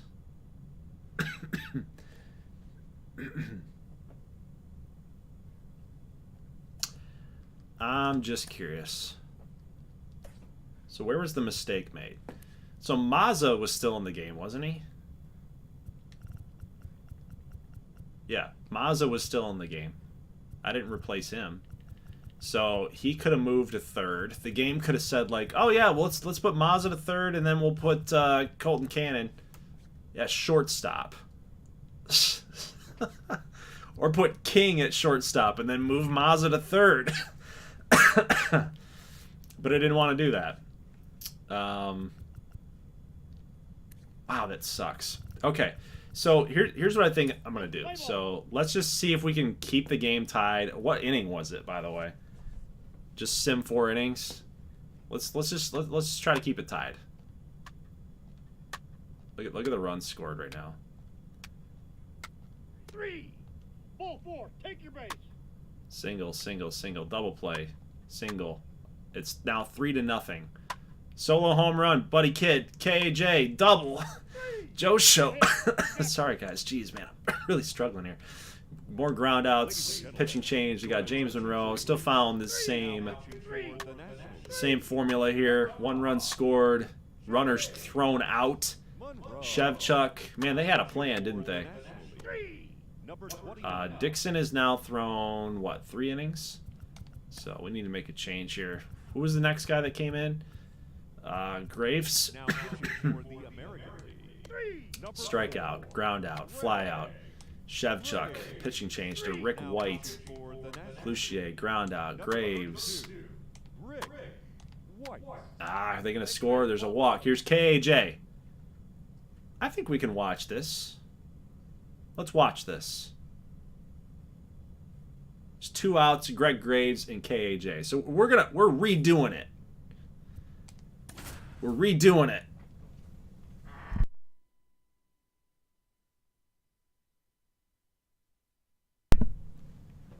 Oh, man. All right, KJ. Is he going to have another big moment here? Had a big moment in the 2nd inning, I believe it was, in first attempt. But now he gets a little rematch, right? Gets a little rematch against left-hander Greg Graves. Is he going to come through this time? 0-1 pitch. Oh, my goodness. He almost swung at that. He checked his swing. Oh, a call back to last season. He's going to hit a grand slam. Oh, he wanted it too. 92. Remember the last time that Graves faced him in the first attempt, right? He gave him 93. This time he went a little softer at 92. So 1-2 pitch to KJ. He lays off of the slider. That's a pitch that KJ would normally go after. And he laid off. Left-hander throwing a slider low and away. He laid off. KJ, next pitch, 2-2 pitch. That is a ground ball foul. Fastball, man. Graves is kind of toying with him here a little bit. Slider low and away, fastball low and away. He's going to try to shoot for high and in again. 2-2. Yep, there it was. Catcher was actually set up low and away, but he missed. High and in. So this is a big moment, man. Full count, you miss, you walk in the game-tying run. So it's a money pitch. 3-2 to KAJ. Here it comes. Oh, fastball. High and outside. Fouled off. We'll do it again. We'll dial it up again. Money pitch upcoming. KJ from Graves is a foul ball. 92 again. Inside. Woo. It's getting dicey now, man. It's getting dicey now. KJ, is he going to come through? He does. He lays off on the fastball, driving in the game-tying run. Graves walked him in, and now it's up to Josho Tora. Left-hander against left-hander. Another backup.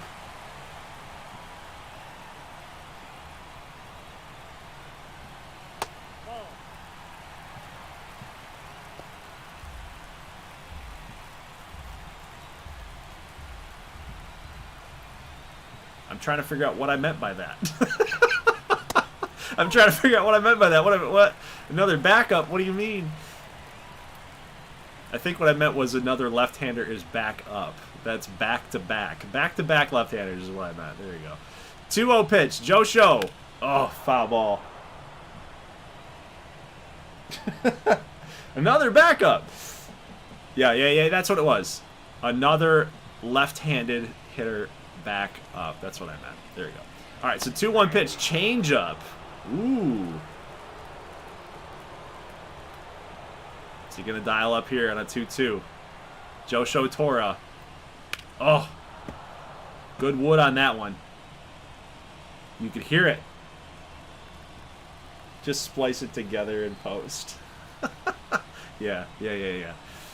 The 2-2. Graves to Tora. Ground ball, little chopper, but oh, they're going to go home and they're going to get the out. Oh, man, that was a great play by Graves. Great play. Might have been the only one that he could have had. And I guess we're just going to jump over here to the next. What do we got? What's happening right now? Freezing and all this stuff. Stop. Okay, so we are tied. Look at that. It worked out, guys. We're tied. We're tied. And let's look at the box score. Let's take a look at see how many at-bats we've had. So Gonzalez has had 2. I think it's time to make some changes. Okay, let's try it again. Make some subs here. Outfielder, we're gonna put in left field. We're gonna put in John Choi. John Choi for Gonzalez. And for the NL side, we're going to make some subs here. So I'm going to pay more attention to what we're looking at here. So Ricky Hoberman, I think his day is done. This man is 34 years old, playing in an All-Star game. He's out. What do we got? DEG, second short. DEG hasn't played, so that's a factor here. Eddie Pedroza. No. No, we're not doing that. Ariano throws left-handed but can play third base. Not touching it. William Kuz is second baseman. Alfonso Bermudez. If there's anybody that could take Ricky's spot, it might be Bermudez, but honestly, if I would be probably doing a disservice to the NL if I did that, because there's like literally nobody else on the team that matches Ricky's numbers.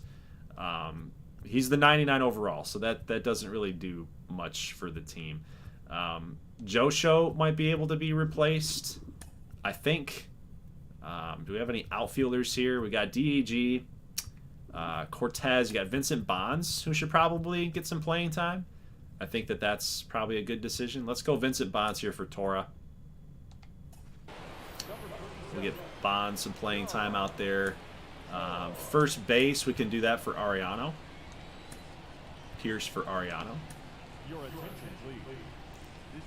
And then we'll do the shortstop Paxton Dallas for, I guess, Mark Schnell. He throws right-handed. He's good there. DEG could play a little infield, too, if he wanted to do that. I think he's just more of that outfielder. Buddy Kidd, I think maybe we move him to right. Yeah. Let's move Buddy Kidd over to right, just like we did before, and then get Madsen out of the game for DEG. All right. Edwards George is now in the game. What else we got? Second baseman. Anybody else that can play a little bit? Nacho can catch. Right? That's what we wanted to do beforehand.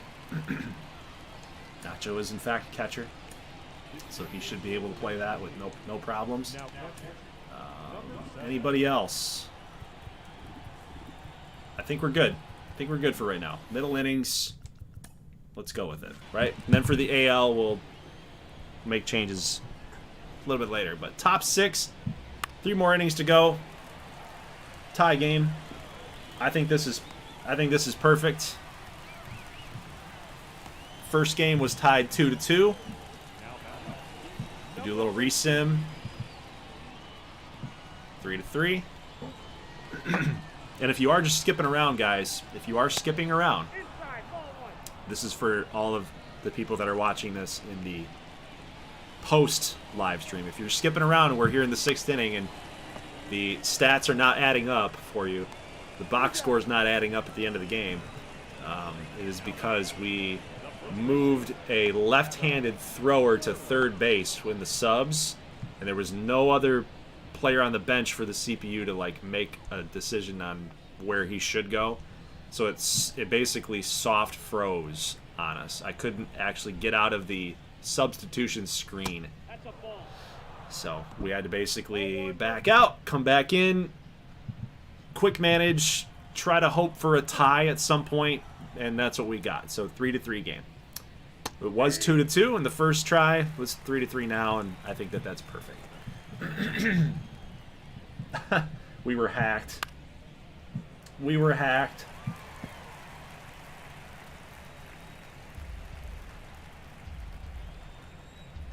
FBI is in this. Oh, good pitch by Guy Zinn. All right. Ooh, hey. Okay, no, that was because of the pinch hitter. All right, Shane Venner, left-hander. We are going to be doing the substitutions right this time for the AL. What do we got? So, Karev. What did we choose for Karev? We wanted Janelle out there, right, for Paul Moore. Janelle Rivera, not going to pitch because, again, he had like 75% energy by the looks of it here, so he's going to play center. Karev, maybe we can keep him in. Cloutier, man, that's a tough call. Let's do Mazza to third. Let's make that switch right now. Can he play third? Let's see. Yes, he can. All right, so Mazza to third base for Joe Warren. And then Warren is a shortstop. We're going to make that change now for Colton Cannon. He's a shortstop outfielder. All right, Warren for Cannon. Yes. Colton Cannon is now in the game, and we've got our third baseman locked there at Luigi Mazza. Bird will make the decision to put in Stoitz. And then we've got, who else? Cairo again for CC Chavez. Perfect. I think that's pretty much all that we want to do right now. We got Karev, Janelle, Mazza, Cloutier, Choi, Pinkard, Stoitz, Cannon, Chavez. That might be an even better lineup than what they had previously. AL might just go on and win this thing, right? All right, let's go bottom six. Stevie Portugal's feud with the GGBL commissioner leading to a match at WrestleMania. Oh my God, put the story in Discord. Always turn a bad situation into a good one. Well, the thing with Stevie Portugal is that, like, we know the story, okay? We know the story about Stevie Portugal. He called Ricky Holberman's wife a whore. And that was not very nice. That wasn't good, and Holberman got mad. Little altercation way back in the... way back. I think what we said was the 2012, 2014 GGBL Gold Series. What was it? Was Stevie behind it? He could have been. I wouldn't put it past him. He's a rascal, man. He's a rascal. Always starting drama. So basically, Stevie Portugal, no, as the GGBL reporter, he can report on the games. He can be on the field, but he cannot be in the dugout. He cannot be in the dugout. He can't be in the locker room. He just doesn't have access. The GGBL commissioner has stated it clearly. You know, Stevie, you can report on the games on the field, but not in the locker room. And that's what Nacho Molina says. We're gonna send the AL. We're gonna send him packing. All depressed on that flight as he sends this ball into orbit. Nacho with a big home run. That was a good substitution, guys.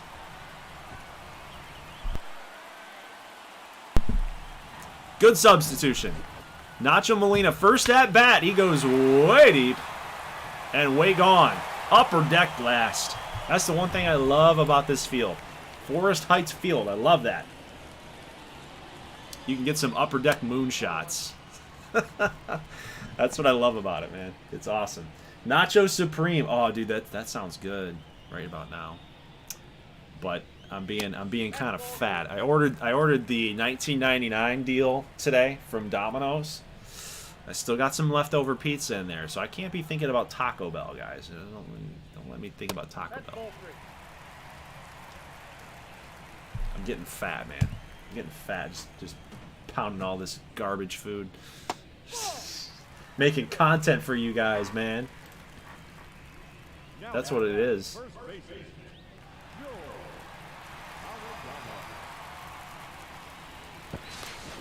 Okay, so there's something in Discord. So Portugal actually posted this. Breaking news. The GGBL All-Star Game international broadcast was taken down and hacked with viewers missing the action of the bottom of the fourth and top of the fifth, which the ALs scored a run during that inning. With the GGBL only able to get it back up with KJ at bat, everyone on base in the bottom of the fifth inning. Oh. The GGBL has put a statement out saying, "We are disappointed that a couple of individuals ruined the broadcast for many of the greatest celebration this sport gets every year during the All-Star break. We are in contact with the FBI, and we will provide updates on the situation further into the future. We're sorry for the fans, and we hope that you enjoy the rest of the All-Star celebrations." Doug Gold has been scheduled after the All-Star game to comment on the matter further. Wow. Okay, I see it now. I see what you're talking about.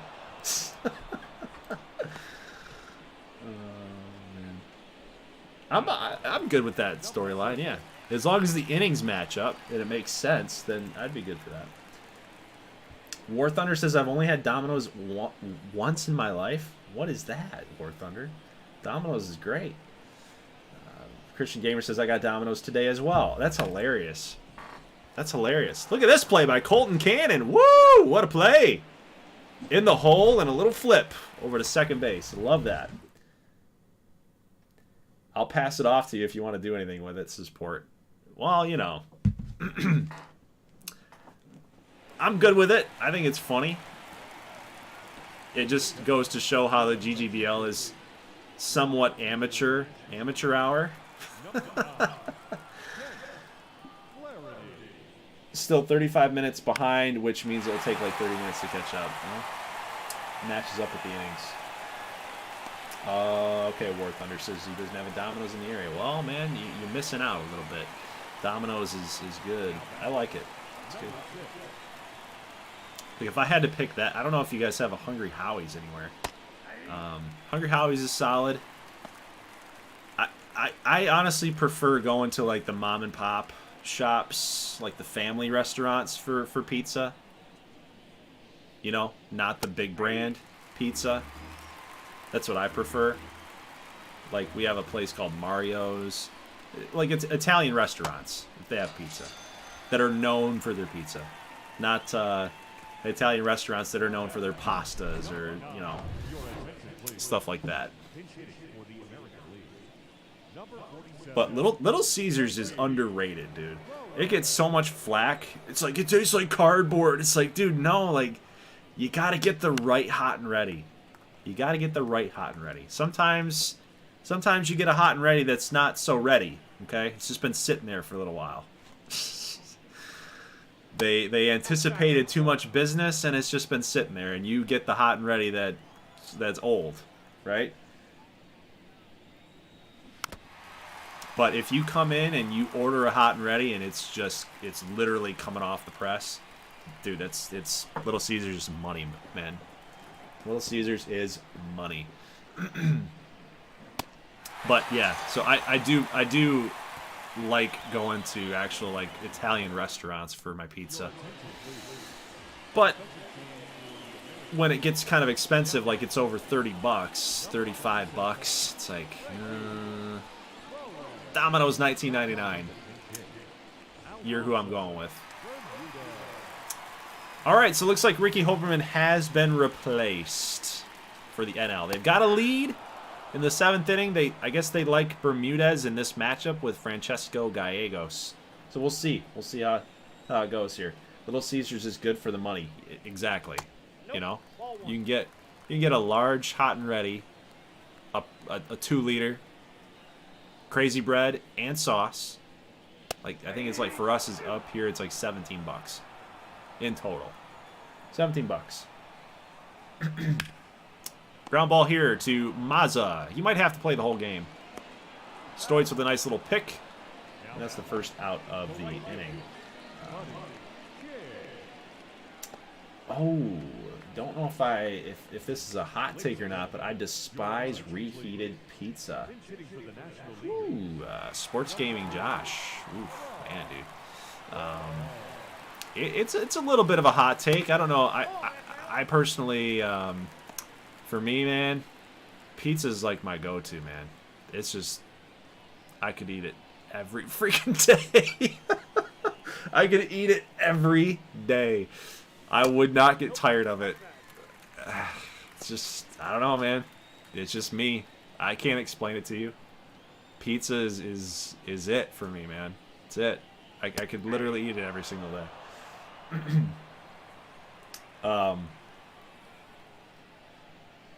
But you can't let me put it this way, Josh.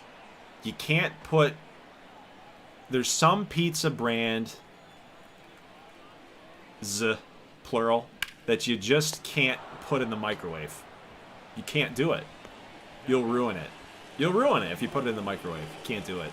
You have to reheat it in like a toaster oven, or you got to put it in your actual oven just for a little bit, like maybe 5-6 minutes.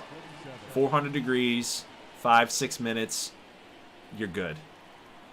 It'll be still nice and crispy. Might even be better. Might even taste better on the second go around than the first time. You know, you can't put it in the microwave, dude. You'll absolutely ruin it. War Thunder, barbecue chicken pizzas. Dude, I know. There's so many people out there that can't stand the barbecue on pizza, dude. It's like, what are you talking about? Dude, bacon, pineapple, and barbecue sauce on your pizza, man. Dude, it's so good. It's so good. Everybody said pineapple doesn't belong on pizza. It's like, well, I agree with you if you're using like marinara sauce or pizza sauce. You can't have pineapple on that. Like, I don't know, it just doesn't taste great. Doesn't mix. Doesn't match up well. But if you have barbecue sauce on your pizza, dude, get pineapple out of there. No, dude, you gotta have it on barbecue pizza. You get 2 pizzas. You get one that's pepperoni and, you know, whatever. But then you have the second pizza as like your specialty one, you know? Oh, yeah. War Thunder, yes.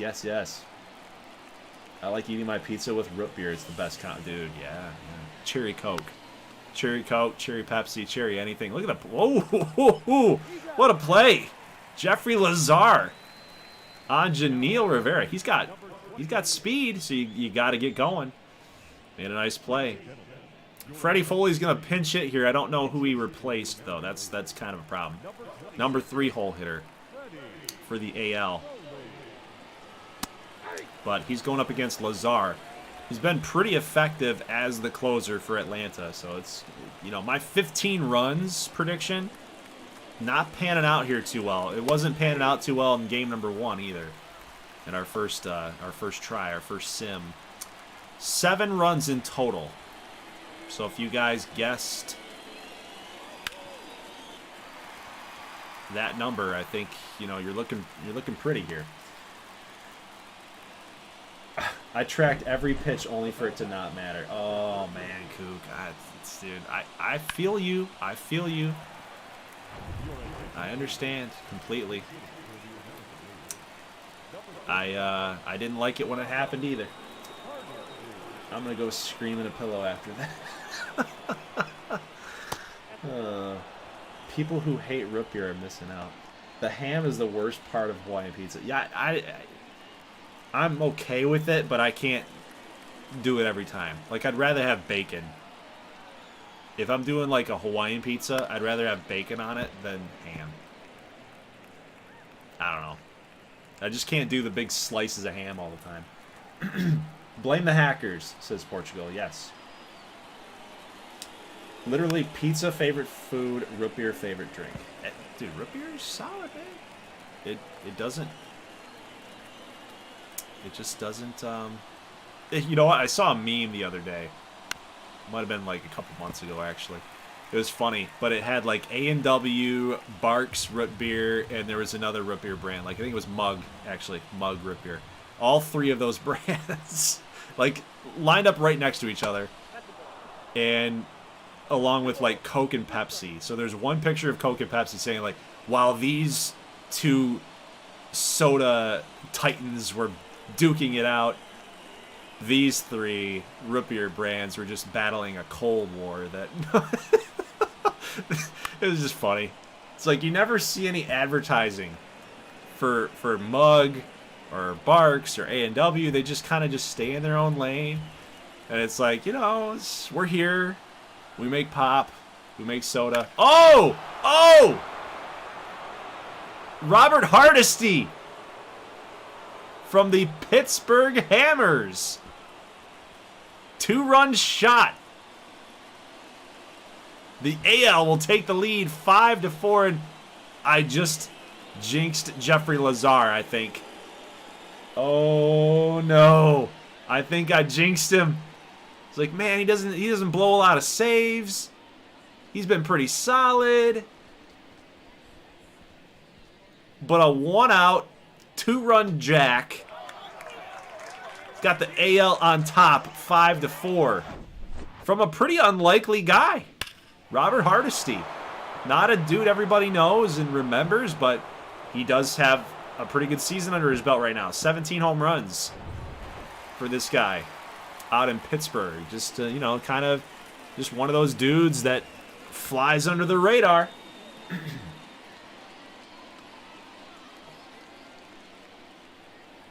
No more runs, please. Christian Gamer says, I need my 100. Portugal says, I had 10, so I'll win here. Oh my God, dude. What is wrong with this What is wrong with you, Portugal? Everything you do, everything you touch. Dude, how does it feel to, like, have everything go your way? How does it feel to have everything go your way? I wish I could live a life like that. I guess my question to Portugal would be, if you're like right and spot on with a lot of this stuff and things that are not real life, then what is your real life like? Do you lose a lot in real life? Because it doesn't make sense here. I've got the Midas touch. I want to know. I want to know. Would you reveal that to us? Not personal matters, but you know, just let me know, man. Like, if you're winning so much at virtual things that are not real, is there a balancing act at some point? Like, you know, there's got to be some give and take here. You are probably like the only person that I know that I've ever met that has been like all take and no give. I mean that in the sense of like winning and losing, because admittedly, Port, you do give a lot. You do give a lot. You give a lot of your time and helping the content out. You help me out, so maybe it's all paid forward. I think that's what it is for Portugal. It's all paid forward. Pretty good at board games too. Like yeah, like things that don't matter. Things that don't matter. You win at those things. Portugal's homeless. All right, 0-2 pitch here to Stoitz. He takes that high. AL still looking to tack on more runs here. They could do it, man. Stoitz is such a monster. 1-2. That is a drive to center field, but DEG's got that one tracked. He'll make the play. I have deja vu things happen with my friend group. Dude, what? You're like touched by the... You're touched, man. What is that? I'm going to the F1 in Melbourne in about a month. Okay, what's that have to do with it? What's that have to do with it? Pretty spoiled as a child. So you're just blessed. Is that what you're saying? You're just blessed? The gods shine favorably upon you? Is that what we're talking about here? Sports Gaming Josh, yeah, that's cool and all, but I'm a menace in my prime. Mario Kart Wii days. All right, guys. Bottom of the 8th inning. We got a bunch of subs, and this might be as good of a time as ever for the NL to pull away here, pull through. Right? They got 2 innings. Bottom 8, bottom 9. Killian Graham's a tough guy to get, but he does have 7 blown saves. He's really had his worst career. He's still an all-star, but he's had statistically his worst career this year in Season 3 than he has in the first 2 years in GGBL play. So if there was ever was a time to go get a guy, it'd be like right now, right? Win this game, do some damage. You got 6, 7, 8 coming up, which doesn't really mean anything at this point since we do have subs. But they do have the bullpen rolling with Paul Needley, and there was another guy in there too. That those guys can be had. This is going to be ball number 3 to Vincent Bonds. So a full count here. It's a VB. Bonds. Drive out to right. Play's going to be made. Looks like that's Hardesty, I believe. Nope, that's Frankie Bowen out there, right?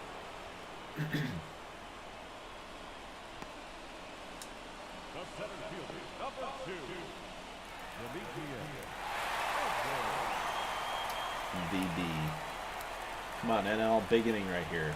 No more runs. My luck was horrible today. All right, DEG. This is a guy that, you know, back in GGBL 21, he literally had no power. And I believe, like, he doesn't have any power here to this day either. He's got some decent power, actually. 40, mid-40s. But this guy had, like, I think 10, 12, something, 20 power. And there were so many times in gameplay he would come through with a bomb. So we'll see. We'll see. He could surprise us here. 1-1. Ooh, good pitch. Curveball had him way out in front. 1-2. Not biting there at the curve. DEG's already 0 for 1 here today.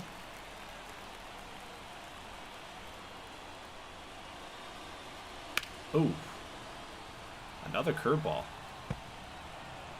He keeps sticking with that deuce, but I think eventually you might fool him here with a fastball. Something like that. Just get him way out.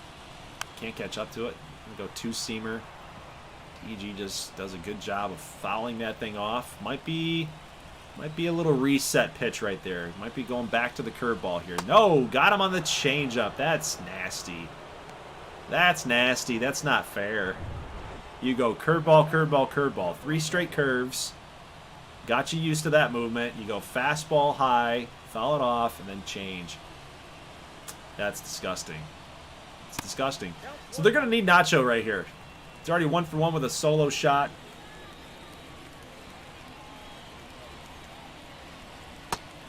Nacho's going to lay off of that one. I believe it was 300. Christian Gamer. I think it was 300 points. 300 channel points for getting this team correct. Who he thinks is going to win the game. But my runs total was so far off. Right now we got 9. My runs total was 15, was the guess. I thought we were going to get a ton of offense. Not working out right now. 2-2 with 2 down. Nacho, base hit up the middle. That will extend the inning, guys. And we've got the number 9 hole hitter coming up. I don't remember who exactly that is, but that's a good piece of hitting from Mr. Nacho Supreme. Paxton Dallas. Ah, shoot. This would be a good time to pinch hit, but he's in it now. Popped him up. First pitch hacking, and Stoitz, he's got it. And the AL will hold on to that 5-4 lead. We're going to go to the top of the 9th. See if the AL can tack on more runs.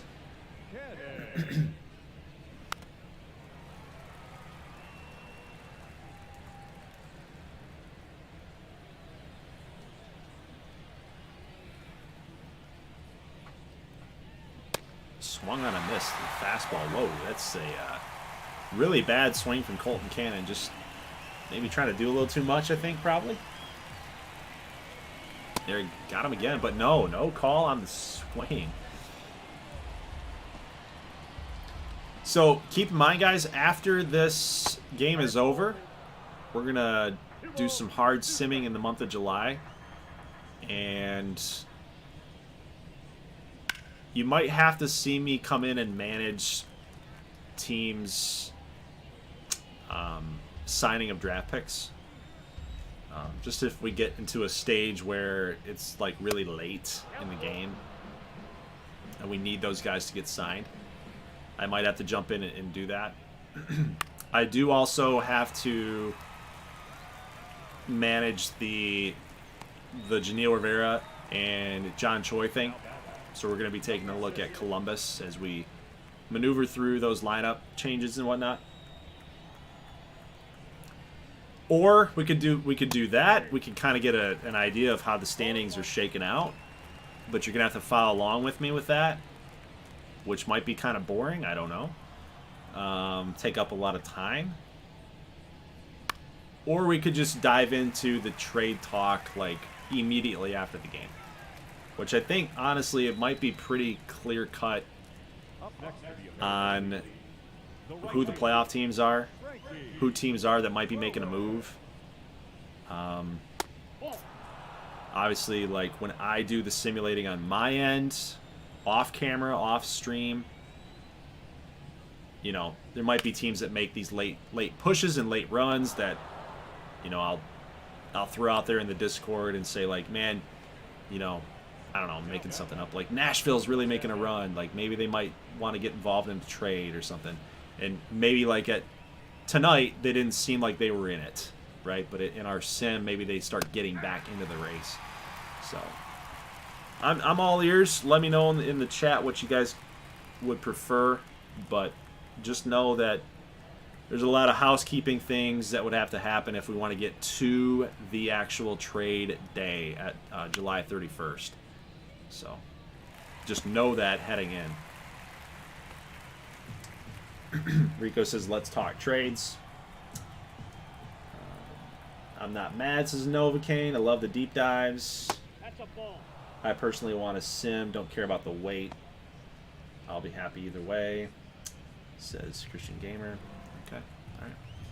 We'll see. We'll see how it goes here. But 1-2 to Janelle Rivera. He's 0 for 1.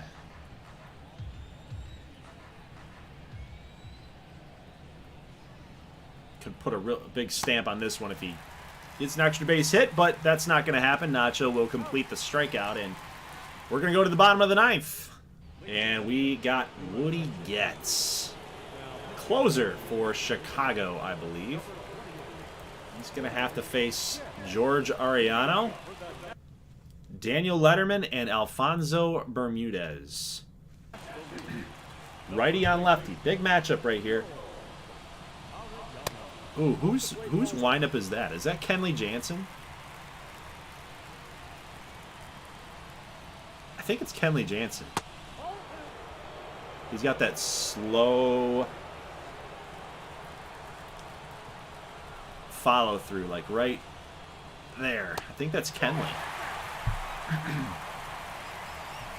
He's got him 3-0.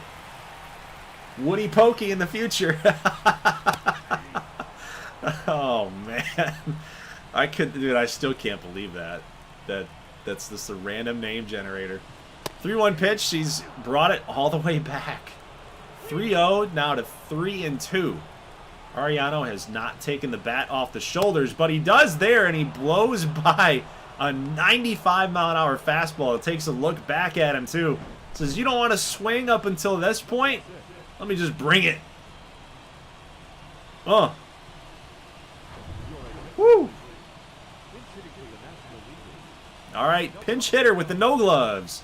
Mr. No Gloves, William Koo. Had himself a really good GGC. International Tournament play. For the Philadelphia Flight. This is a big moment for him. He could end up getting moved. You know, he's an all-star. Could get a good haul for him, but he would make himself a big name for a trade target if he can come through in this moment right here. Anytime he can come through in a big moment with, you know, it's an exhibition game, but big moment against a good closer. You know, you never want to just give in, right? You don't ever want to come across like, it's an exhibition game, I'm going to strike out. No, you gotta get the dogs rolling here, man. Part of a champion right here. 1-2 pitch. Koo is going to go down. Getz has got him. Strike 3. And Woody Getz has one more out to get. And he's got to get Mark Schnell. I don't really like these odds. Woody Getz 27 saves, 2 blown with a 1.43. He doesn't give up very many base runners. Let's put it that way, against Mark Schnell, who's got a 309 OBP. Let's see what happens. I don't like the odds. We don't get to see Woody Getz a whole lot, do we, Port? We just don't.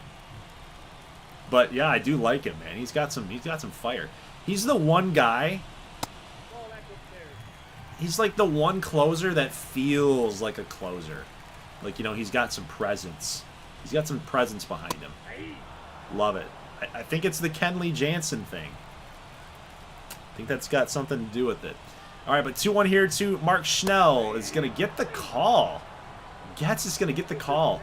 High and inside. So down to their last strike is the NL 2-2 pitch. And fastball foul. Schnell is staying alive here. Next batter up is Rob Cortez and Parveen Mirad. Pretty weak. Next AB's up, and it's not going to matter because Getz is going to toss up a curveball. Not the most ideal spot, but a very unpredictable spot if you're a hitter. Curveball high and outside is going to get Schnell to strike out, and that is it. You know, Rico, it could be Troy Percival. Yeah, that you know what? That could be it too. I want to look at it. I want to see. It does look a little like Percival too. But that's the game, guys. Three strikeouts. Is that what we're looking at here? 3 strikeouts for Getz. Yeah, 1 inning, 3 Ks. He set him up and set him down, man.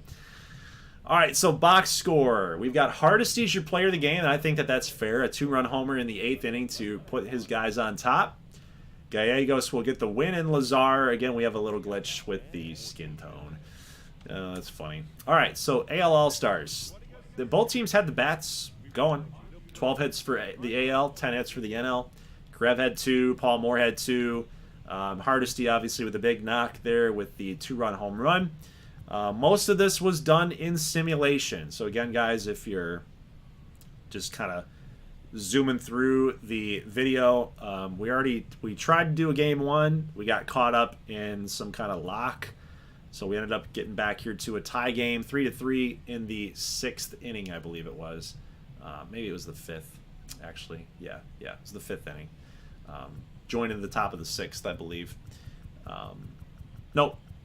Sorry. No, we joined in the bottom of the 5th because then we had the walk. The KAJ walk drove in the tying run to make it 3-3.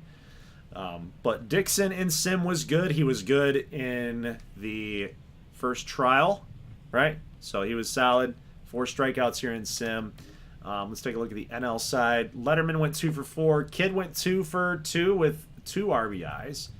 Molina was 2 for 2 as well.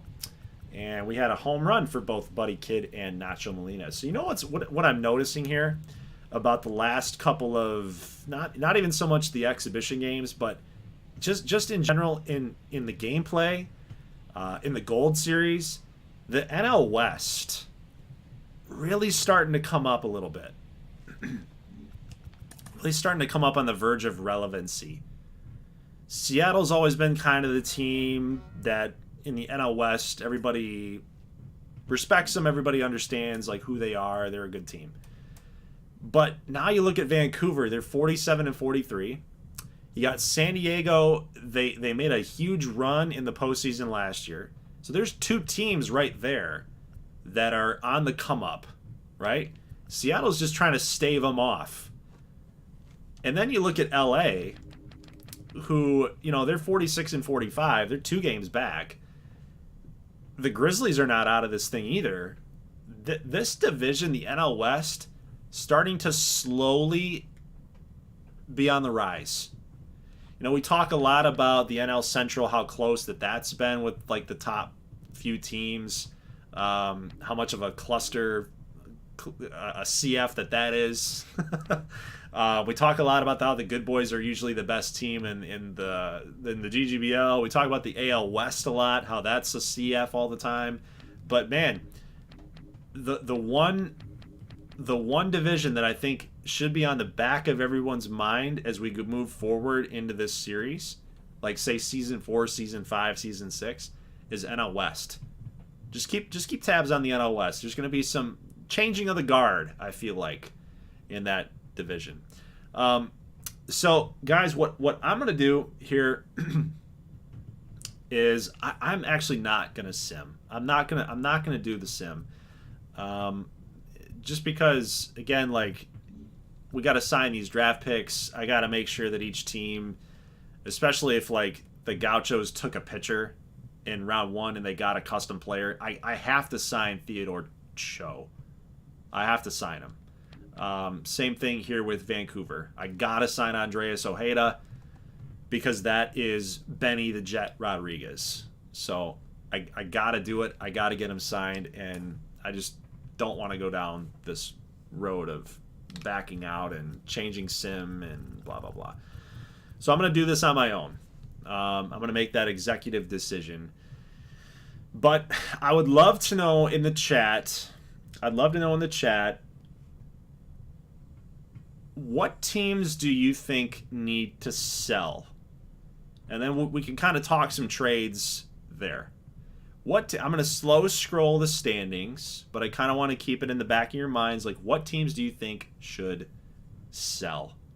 And try to be unbiased about it, because if you don't like the Knights, don't sit there and say, like, I don't think they can win the division. I don't think they can make the playoffs. They should sell. Like, they're above 500. They're 2 games back, right? It doesn't make sense for them to sell, you know? So,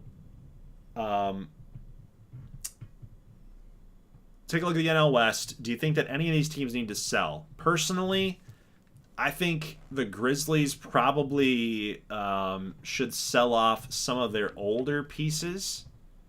I just don't think that a guy like their all-star. I don't think the guy like Schnell is a dude that should stay on the squad. He's 35 years old. He might be a decent little player that like a playoff team might want. You know, he's got a little positional eligibility there, middle infielder, second, third, short. Got some decent hot zones. You got Robert Hayes here, who's 23, so I wouldn't move on from him. Wyatt Street's an 80, decent player. Sixto's 26, probably not trading him away. Cecil Whaley was a guy that they acquired, I believe, from St. Louis, was it? Yeah, I think it was St. Louis that they acquired this guy from. He's been kind of a okay player, but he's not really moving the needle for them. Maybe he's a decent speed fielding type guy that another team could use. So I'm thinking I'm kind of thinking like along those lines. So if you can follow kind of my train of thought here, maybe you guys have a similar idea. But San Francisco, maybe they shouldn't sell completely. Like they shouldn't like buy into a rebuild or anything. Like they're in it. They're 4 games away. If they can move on from some of those older pieces to a team that needs it, maybe they can find something of need, like an older player that fits their need back, you know? Something to consider. So that's NL West. I think for the most part, all these teams should be buyers, but I'm anxious to hear what you guys think about that. NL Central. For the Swing, they've been sellers for 2 seasons in a row. A deal, if I make a trade with somebody off the Swing, the trade just absolutely has to be it's almost like got to be a virtual guarantee, like a win for the Swing. They need a win, a big win. They've gotten some good draft picks. They've gotten a lot of contribution from their youngsters. But I think at 33 and 57, back-to-back seasons of like losing Clayton Hall, losing Bruce Don, the starting pitcher, losing Luigi Mazza, and I just think that, you know, maybe they should just lay low a little bit. Yeah? But if a deal pops up that makes sense for them and it's a total win for them, I think we got to consider it. That's kind of where I'm at with the Swing. I just don't want them to be a feeder team for the other GGBL squads. I think it's a good year to like lay low and hang back. But the Heat at 42 and 48. they're interesting. Because if you look at the wild card here, the Heat are 5 games back. So they're not, like, out of it. They're in purgatory. It's like the worst place that you can be in any sports context. You don't want to be in purgatory. You don't know if you should buy. You don't know if you should try to compete. You don't know, like, what to do. You don't know who you are. You don't know where you're at. The Monarchs, they're interesting too, because, like, you look at where they're at, and you know, they're 7.5 back. I think that they're out. They're out of it. I don't think that they can even get on a big winning streak to make it happen. But, you know, the Monarchs, they got a lot of good players, man. They got a lot of good players, and it's just kind of crazy to see that they're just not putting it together, you know? Maybe they need to call this guy up. Like, Jackie Caruth isn't getting it done. Ozzy Prado's not getting it done. Maybe they need to call up a guy like Carmen Montanez. Excuse me. Montanez. Well, I butchered that big time. Maybe they need to give Max Kelly a shot. Look at this guy. 21. He's only like 3 points off. You got a potential player right there, top 50. You got Hans Brolo. I thought he was going to have a big year. It hasn't done too much. Lamont St. Aud was an acquired player from Michigan.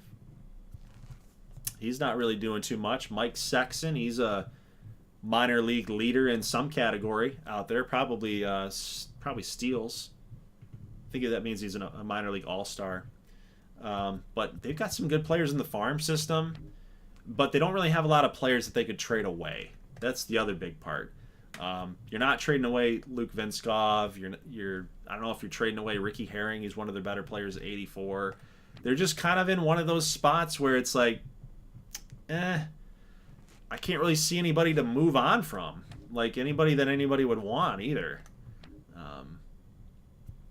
Shannon Yamashita probably should be playing over Tino Fuentes. But he's 20 years old, hitting 288. He's seeing some nice progression too. So they're weird. Kansas City's just a little weird. Don't really know what to do with them. Anxious to hear what you guys think. Let's take a look here at Nashville. Look at Rocco Giavitello. Rookie. Look at that progression right there. He's up to an 80 overall.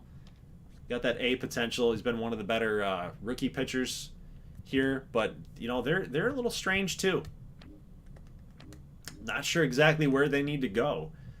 You got Buck Pearson hitting 255, losing at bats to Johnny Byler, who's 34 years old. So they like to play the veteran, apparently. You got a 24-year-old here, Villalobos, not a guy that you're probably going to be trading away. Carson Vine, my dude. You got a 75 overall B potential guy that's in the minor leagues. They just like Carson Vine a little bit better. They like his bat a little bit better, so that's why he's playing. Maybe they move on from this guy, Carlos Casto. I don't know what he does per se. Like, you look at his attributes there. He's a good stolen base guy, I guess, but not a lot of speed.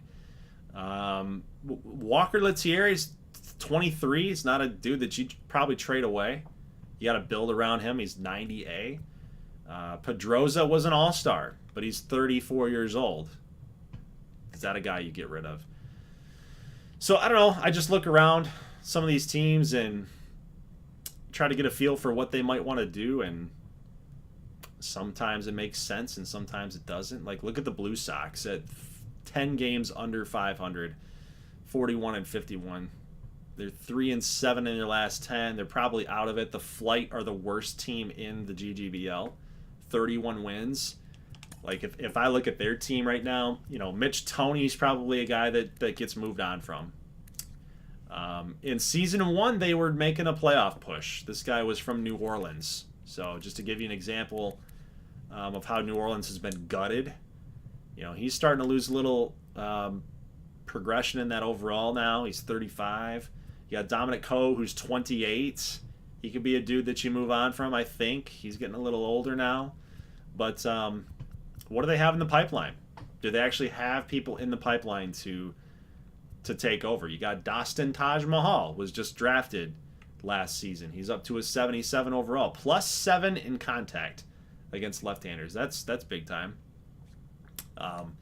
But if you look at their pitching, they've got this guy, Drew Reed, who's kind of struggling down there in Double-A.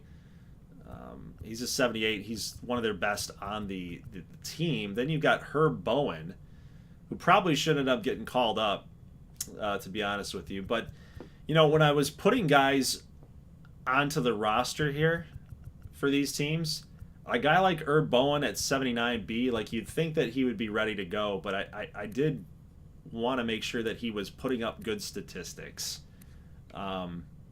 And as you guys know that play a lot of MLB The Show, if your players are putting up good statistics, then they're going to get good progression. So if I knew that Philadelphia was going to suck, you might as well throw these guys out here and let them suck. Like don't burn Herb Bowen to lose overall rating or even his potential rating. You just don't want that to happen. But man, they just don't have a lot. Cesar Borgia might be ready to go too.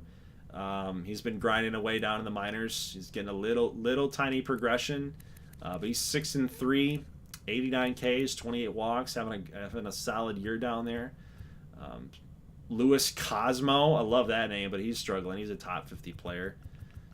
So, yeah. Anyway, kind of point being, there's guys that Philadelphia could move on from. You got 28-year-old Eddie Cruz. Could he be the heir apparent here to Shea Gallo? Moya's been okay. Castro's taken the job from him. He's old at 31. You can move on from Castro a little bit, give some more playing time to the youngster Moya. Young first base crew. William Coos, 23 years old. You can't really move on from him, I don't think. 30-year-old Glider Figueroa. But again, just trying to figure out if teams would even want these guys. Look at Bayonest. He's got to get the call up, don't you think? Bayonest Coy, 14 bombs, plus 8 power against lefties. He's got to get some playing time, I think. Cash Fortuna, 23 years old. This dude's kind of stuck.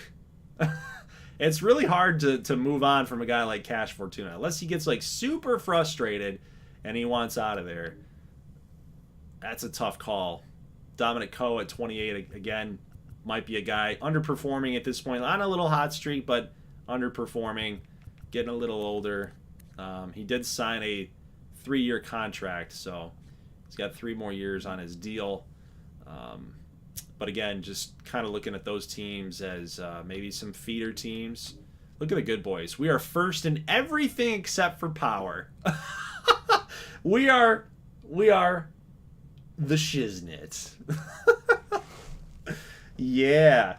Now I have been avoiding the chat here for a little bit, just because I know that some people drop off when I start talking as the chat and not providing the analysis. Portugal says they don't need Schnell. Schnell's got to go. Any upcoming free agents? We already gutted the swing. Nova's got definitely want to see upcoming free agents. Okay, where is that at? I remember that is somewhere. Where do you do you guys know where to find that at? I know there's a sometimes they give that to you on this screen, but I don't remember. Let's see. Could move on from Javier Perez and get Taj Mahal in there. September call-ups will be big for them. Bye-bye Tony. Get some prospects there. Pedroza could be a trade. Good boys #1 again. How do they lose in the world? I don't know, Kook. I have no idea. It's very frustrating, I tell you what. Nope, not coaches. Contracts. No. Dang it, dude. Yeah, do you guys know where that is? Because I do not. Yeah, I think it's yeah, I think you're right, Christian Gamer. I think it's just only in spring training you can see that screen. What about Colorado? What about the Coyotes? They are 9 games under 500, and they are currently 7 games out of it. Coyotes are weird because look at them, man. Look at them. They are 2nd ranked. They're number 2. But here's the difference. Look at the away rating. Look at the away record. 16-28 on the road. They are terrible on the road. So are the Mallards. They're 14-29. So the one common denominator here is that if you're a winning team, you have a pretty decent record on the road and you kill it at home.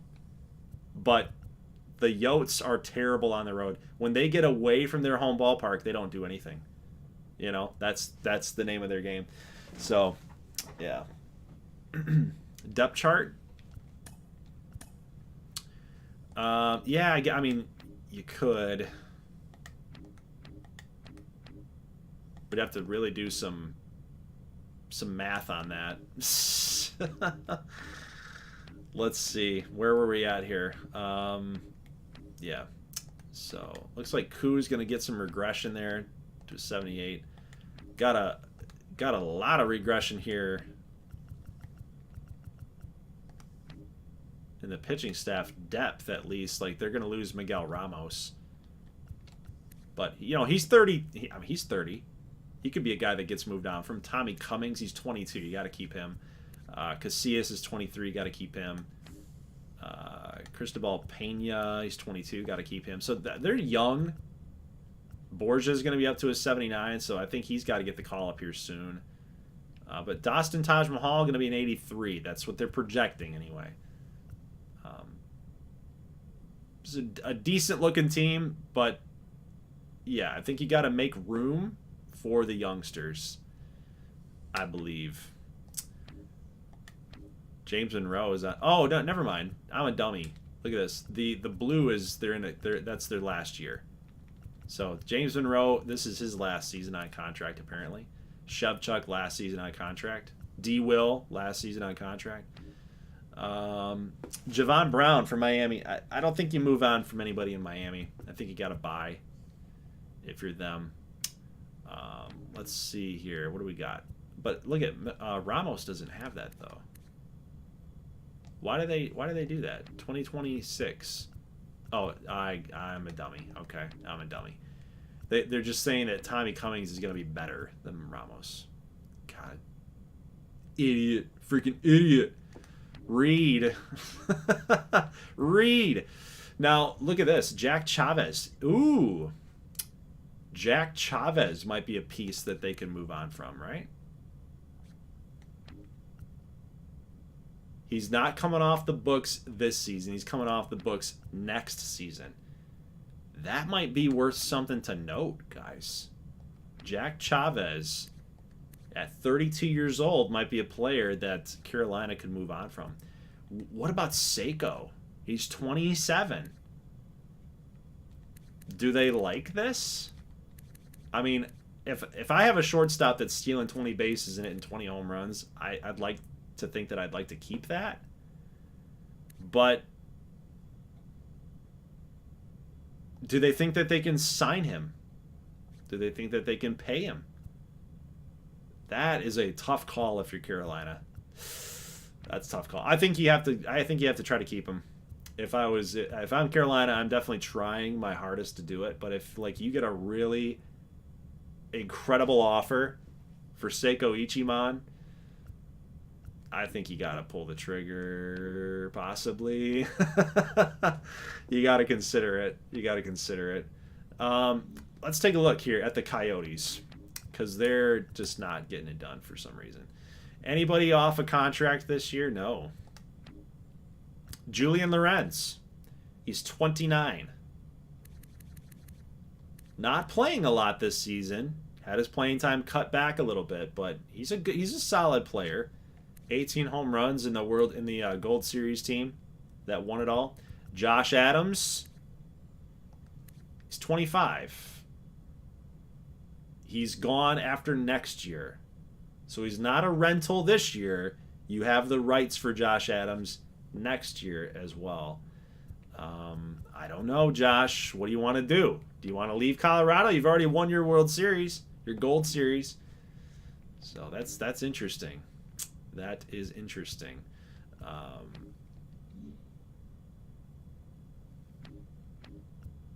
What about the Jacks? What do we got here for the Jacks? McClendon signed a big contract. Joel Hyde, 3-year deal. Buster Hughesby. He's terrible. 6'5'4". He's awful, right? He's bad. I think for Minnesota, they need to bring up Johnny Redmayne. Look at Johnny. 255, 9 steals, 10 bombs, 43. I think it's time for him. You got Jamie Lane hitting 231. He did make an error, by the way, in GGBL opening day. He's a solid player, too. He can play second and third. He's made 10 errors. He's got a 9.80. But they're pretty young everywhere else. That's kind of a tough call, but maybe Leslie Saunders is a guy that they don't think that's ever going to take a leap.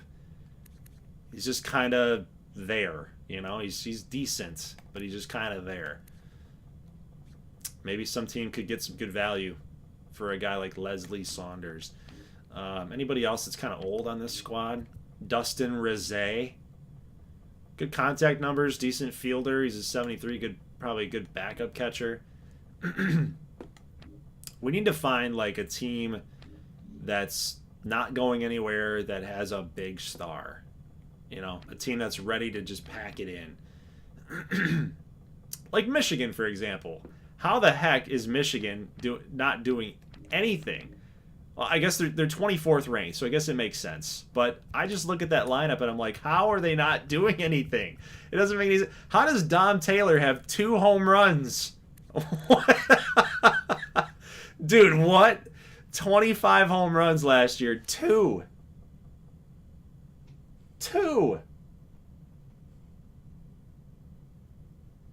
I have him in fantasy.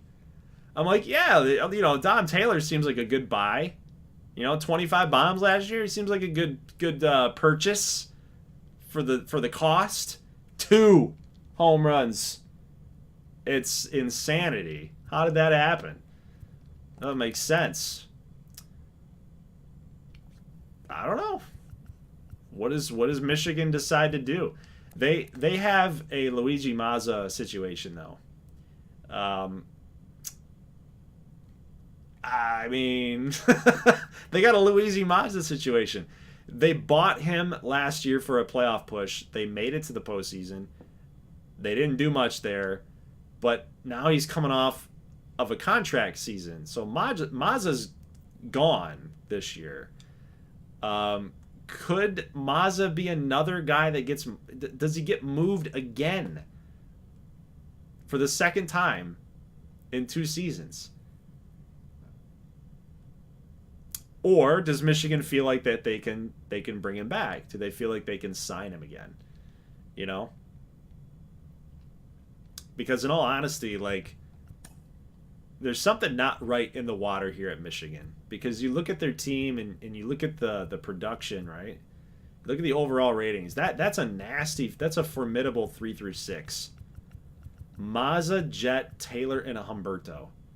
But yet the team does nothing. Right? So who's the problem here? Who's the problem out of these guys? Who's the problem? Mazza's never been on a winner. Except for last season when he came to Michigan. They made it to the postseason, made some moves in there, and then ended up losing it all, right? Fast forward to this year, now they're in last place. Mazza's never technically been on a winner for an entire season. So is Mazza the problem? Is Luigi Mazza the problem child? Yeah, they're like the Padres. They're like the Padres. No kidding. Or is the problem Dom Taylor? I don't think so, because these guys have been together. These guys have won. I don't know. Just something to think about. Meanwhile, the Hammers really took to heart the threat from the commissioner that you might be moved. They're 8-2 in their last 10. They're 7 games above 500. The Revolution are playing better without Ricky, without Jared Cherry. They're in the middle of a postseason push. The Maples are a half game out. The swap monsters are a game out. So we've got some teams that are buyers. I just really have to know what you guys are thinking here about Colorado. Do they sell at all? They might not sell at all. They just won a Gold Series. They might not even be in a position to feel like they could sell. Maybe they're just playing for next year, right? But the Mallards are an interesting story. The Jacks, I think we had a Jacks recommendation here for David Gonzalez. He's in a contract season. He's 27 years old. He's just starting to enter into his prime. Looks like he's going to overproduce what he did last year. I think he's having a career season. He's having a career year, in all honesty. Only 5 home runs away, only 14 RBIs away. You could argue the batting average and the OBP is, not going to get to where he was last year or in year one, but as far as a production standpoint, driving in runs, seems like he's having a career season. But could be a guy that gets moved unless they feel like that they can sign a player like this. It's going to be worth a lot of money. They're going to have to find a way to keep James Levitt around. I mean, look at that contract. Holy mother God. That's an albatross, my friends. That is an albatross. This man has signed up for how many seasons? 2, 4, 6, 8. It's an 8-year contract for James Levitt. He's not even going to make it that far. That is an albatross. And it's backloaded as well. $48 million by the time that he's 39. He's probably going to be like a 70-something overall at that point, and his numbers are going to be just awful. So, yeah, his contract is a problem.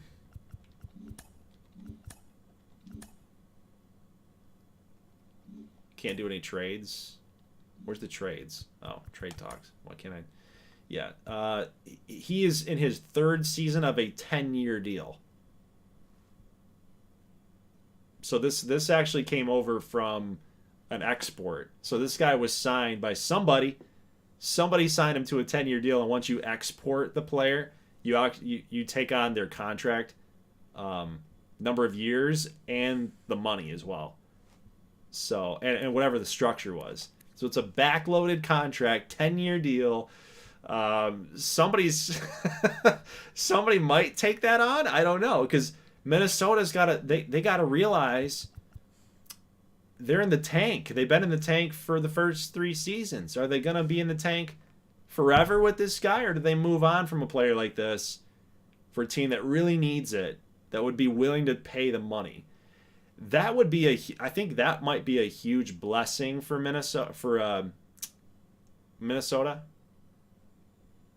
Is if they would be able to move on from a guy like that, get some prospects back, get some good players like that. Then you actually could have some money to re-sign David Gonzalez, who, in my opinion, he's 4 years younger.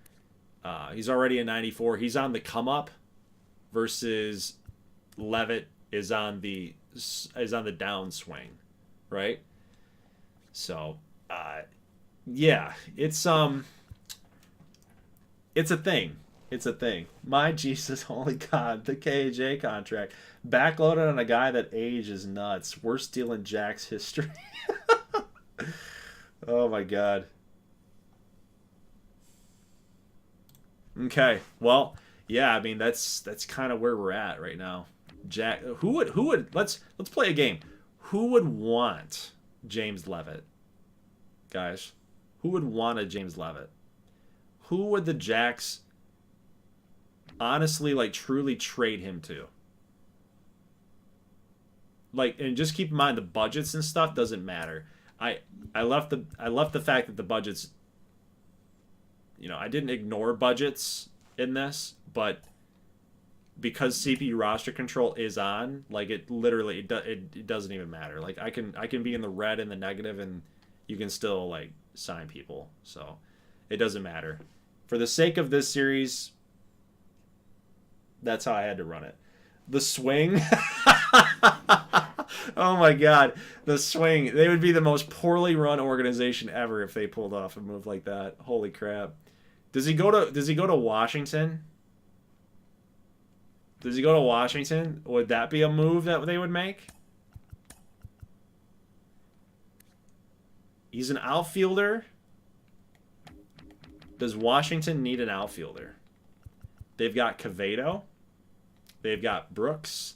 And then they've got a guy by Caden McIntosh and Andres Arturo, along with Justin Dudek. I would say Washington's a definite fit. You could finally get Pinkard out there in the outfield. Like, he just keeps playing designated hitter. You could finally get Pinkard out there in the outfield to utilize that speed a little bit more. You could actually get a DH in Levitt. But it's going to cost him. It's going to cost him big time, right?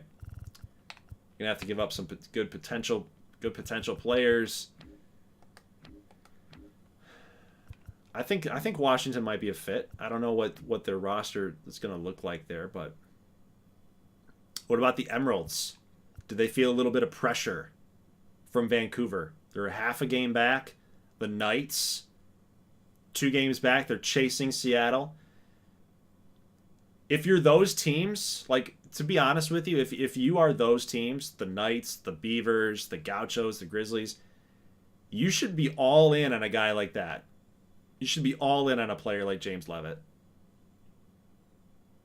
If you truly feel like this is your window, like the time is now, and Seattle might as well be too. They might be in on a guy like James Levitt. That's pretty crazy when you think about it, because it's like every team in this division smells blood in the water. And that blood in the water is the fact that you could win the division. And most teams are sick and tired of Seattle winning the division. Like, let's just go to Seattle and let's just see here. GM goals. Where's that? So, man, I can't see if they... I just don't remember if they won their division last year. I believe they did because they... Yeah, I don't know. I can't see it. I don't know. I wish they could just tell you if you won your division. Would have been nice to know. But...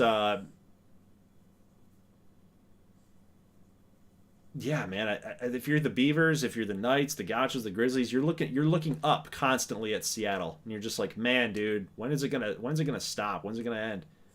Well, there's blood in the water right now. Every team is single digits back, so James Levitt might be a good addition for either one of those teams. St. Louis might be a team as well. They're kind of a team that likes to do that sort of thing. Copperhead's probably not so much, just because they're not in a real position to do that. The Good Boys, we got a lot of good prospects. I'm just kind of saying it like... I just get so weird about, like, making trade offers because they're like my team, you know. But we do have some decent prospects that we could give to Minnesota for a guy like that. You could add in a nice power bat into this lineup with that type of player. Meanwhile, Brady Dunn sucks, 268. We do need the power. We do need the power, man. That much is clear. We're first in everything else, but the power is at 25th. Levitt might be a perfect addition, but we're already paying so much money to Ricky Hoberman that, you know, maybe it might not make sense. But it's something to throw out there. All right, well, guys, that's pretty much all I've got. I think it's pretty clear that, like, Columbus might be a team to add. They're 9-1 in their last 10. They want to continue pushing forward, win that division outright. The Breeze, they've never made the postseason, so the Breeze are in a really, really good spot to make some noise there too, to make a big move. The Reapers, I don't know what you do with these guys. I really don't. Like, Salvatore's 25 and he's losing some ground here. But he's such a good player. 130 ribbies, 110. But he's slowly regressing. He's 25 years old. I don't think you give up on him. I think he's like the heart of your team. I think if you lose a guy like that, then you just become an afterthought team. Like, think about if you pulled that guy out of your lineup, right? That hurts. That hurts. You're basically quitting if you do that. So I just... Maybe that's just not the right move. Maybe it's Xavier Hawkins. Maybe Hawkins is a guy that has to move. Yeah? He's been regressing every single season. You do have Giuseppe Ferrari that can play shortstop. He's kind of the future there. You are kind of losing a little pop in the outfield by having him out there in right field. He seems more like a middle infielder as it is. So just maybe that's a thought. Maybe Hawkins is a guy that ends up getting moved somewhere. But, man, it's a tough call. Cora, 28 years old. Pretty decent pitcher, but he's 3-8. Maybe it's a down year. Maybe you can forget about it. Maybe you can just throw it to the wind.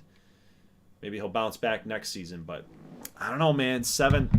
14 games back from the Cardinals. I think that rivalry has shifted in favor of Columbus, and I think Iowa needs to figure out. I mean, they're at a crucial point. They're at an inflection point in this series. Do you stick with the guys that got you here to be a formidable team, or do you continue on that path with that team that seems to be regressing every single season? It's a tough call, man. It's a tough call. Let's see where they were at a couple of years ago. So they actually got better. No, they got worse. They were 97-65. They won the division. No, there it is. Duh. Expectation win division. Got 3 games worse. It's kind of splitting hairs. But now they're just not going to get to that spot that they were. They could get hot, though, too. They could get hot. Maybe they're a team that could add. Maybe they're like, man, we're too good for this. I don't know, man. I don't know.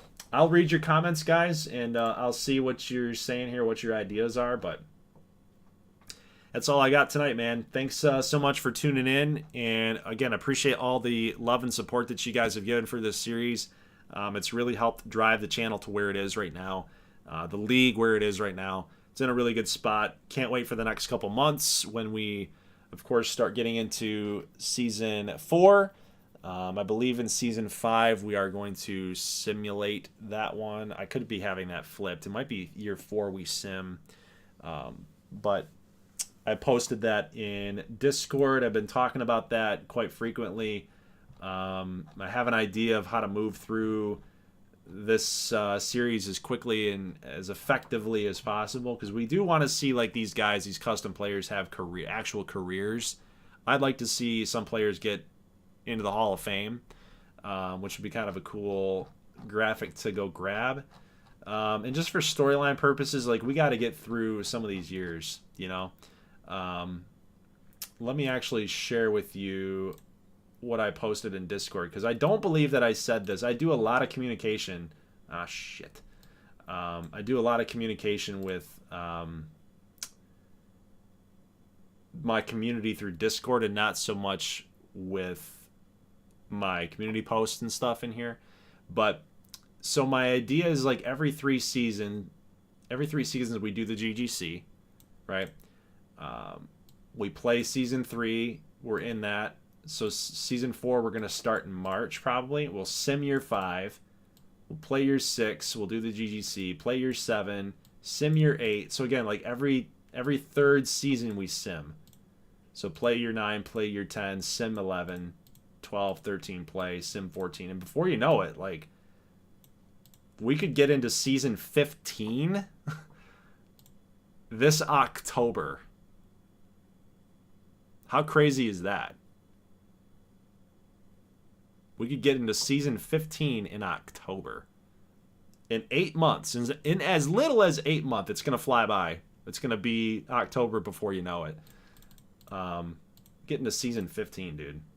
That's pretty nuts. It's pretty crazy. But yeah. Anyway,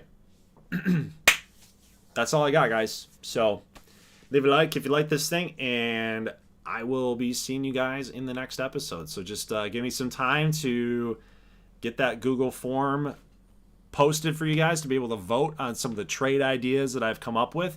And if you're in the Discord, please come up with some ideas of what players should be moved on from, or what teams is probably easiest for you. What teams do you think should be buyers? What teams do you think should be sellers? Let's have that discussion in Discord. Post it as a comment here in the comments section on the video. Would appreciate that from a lot of people that I don't really talk to. Love to get those feedback pieces as well, and then we'll make a good decision as a community on what are some trades that need to go through, and maybe some that might not need to happen, right?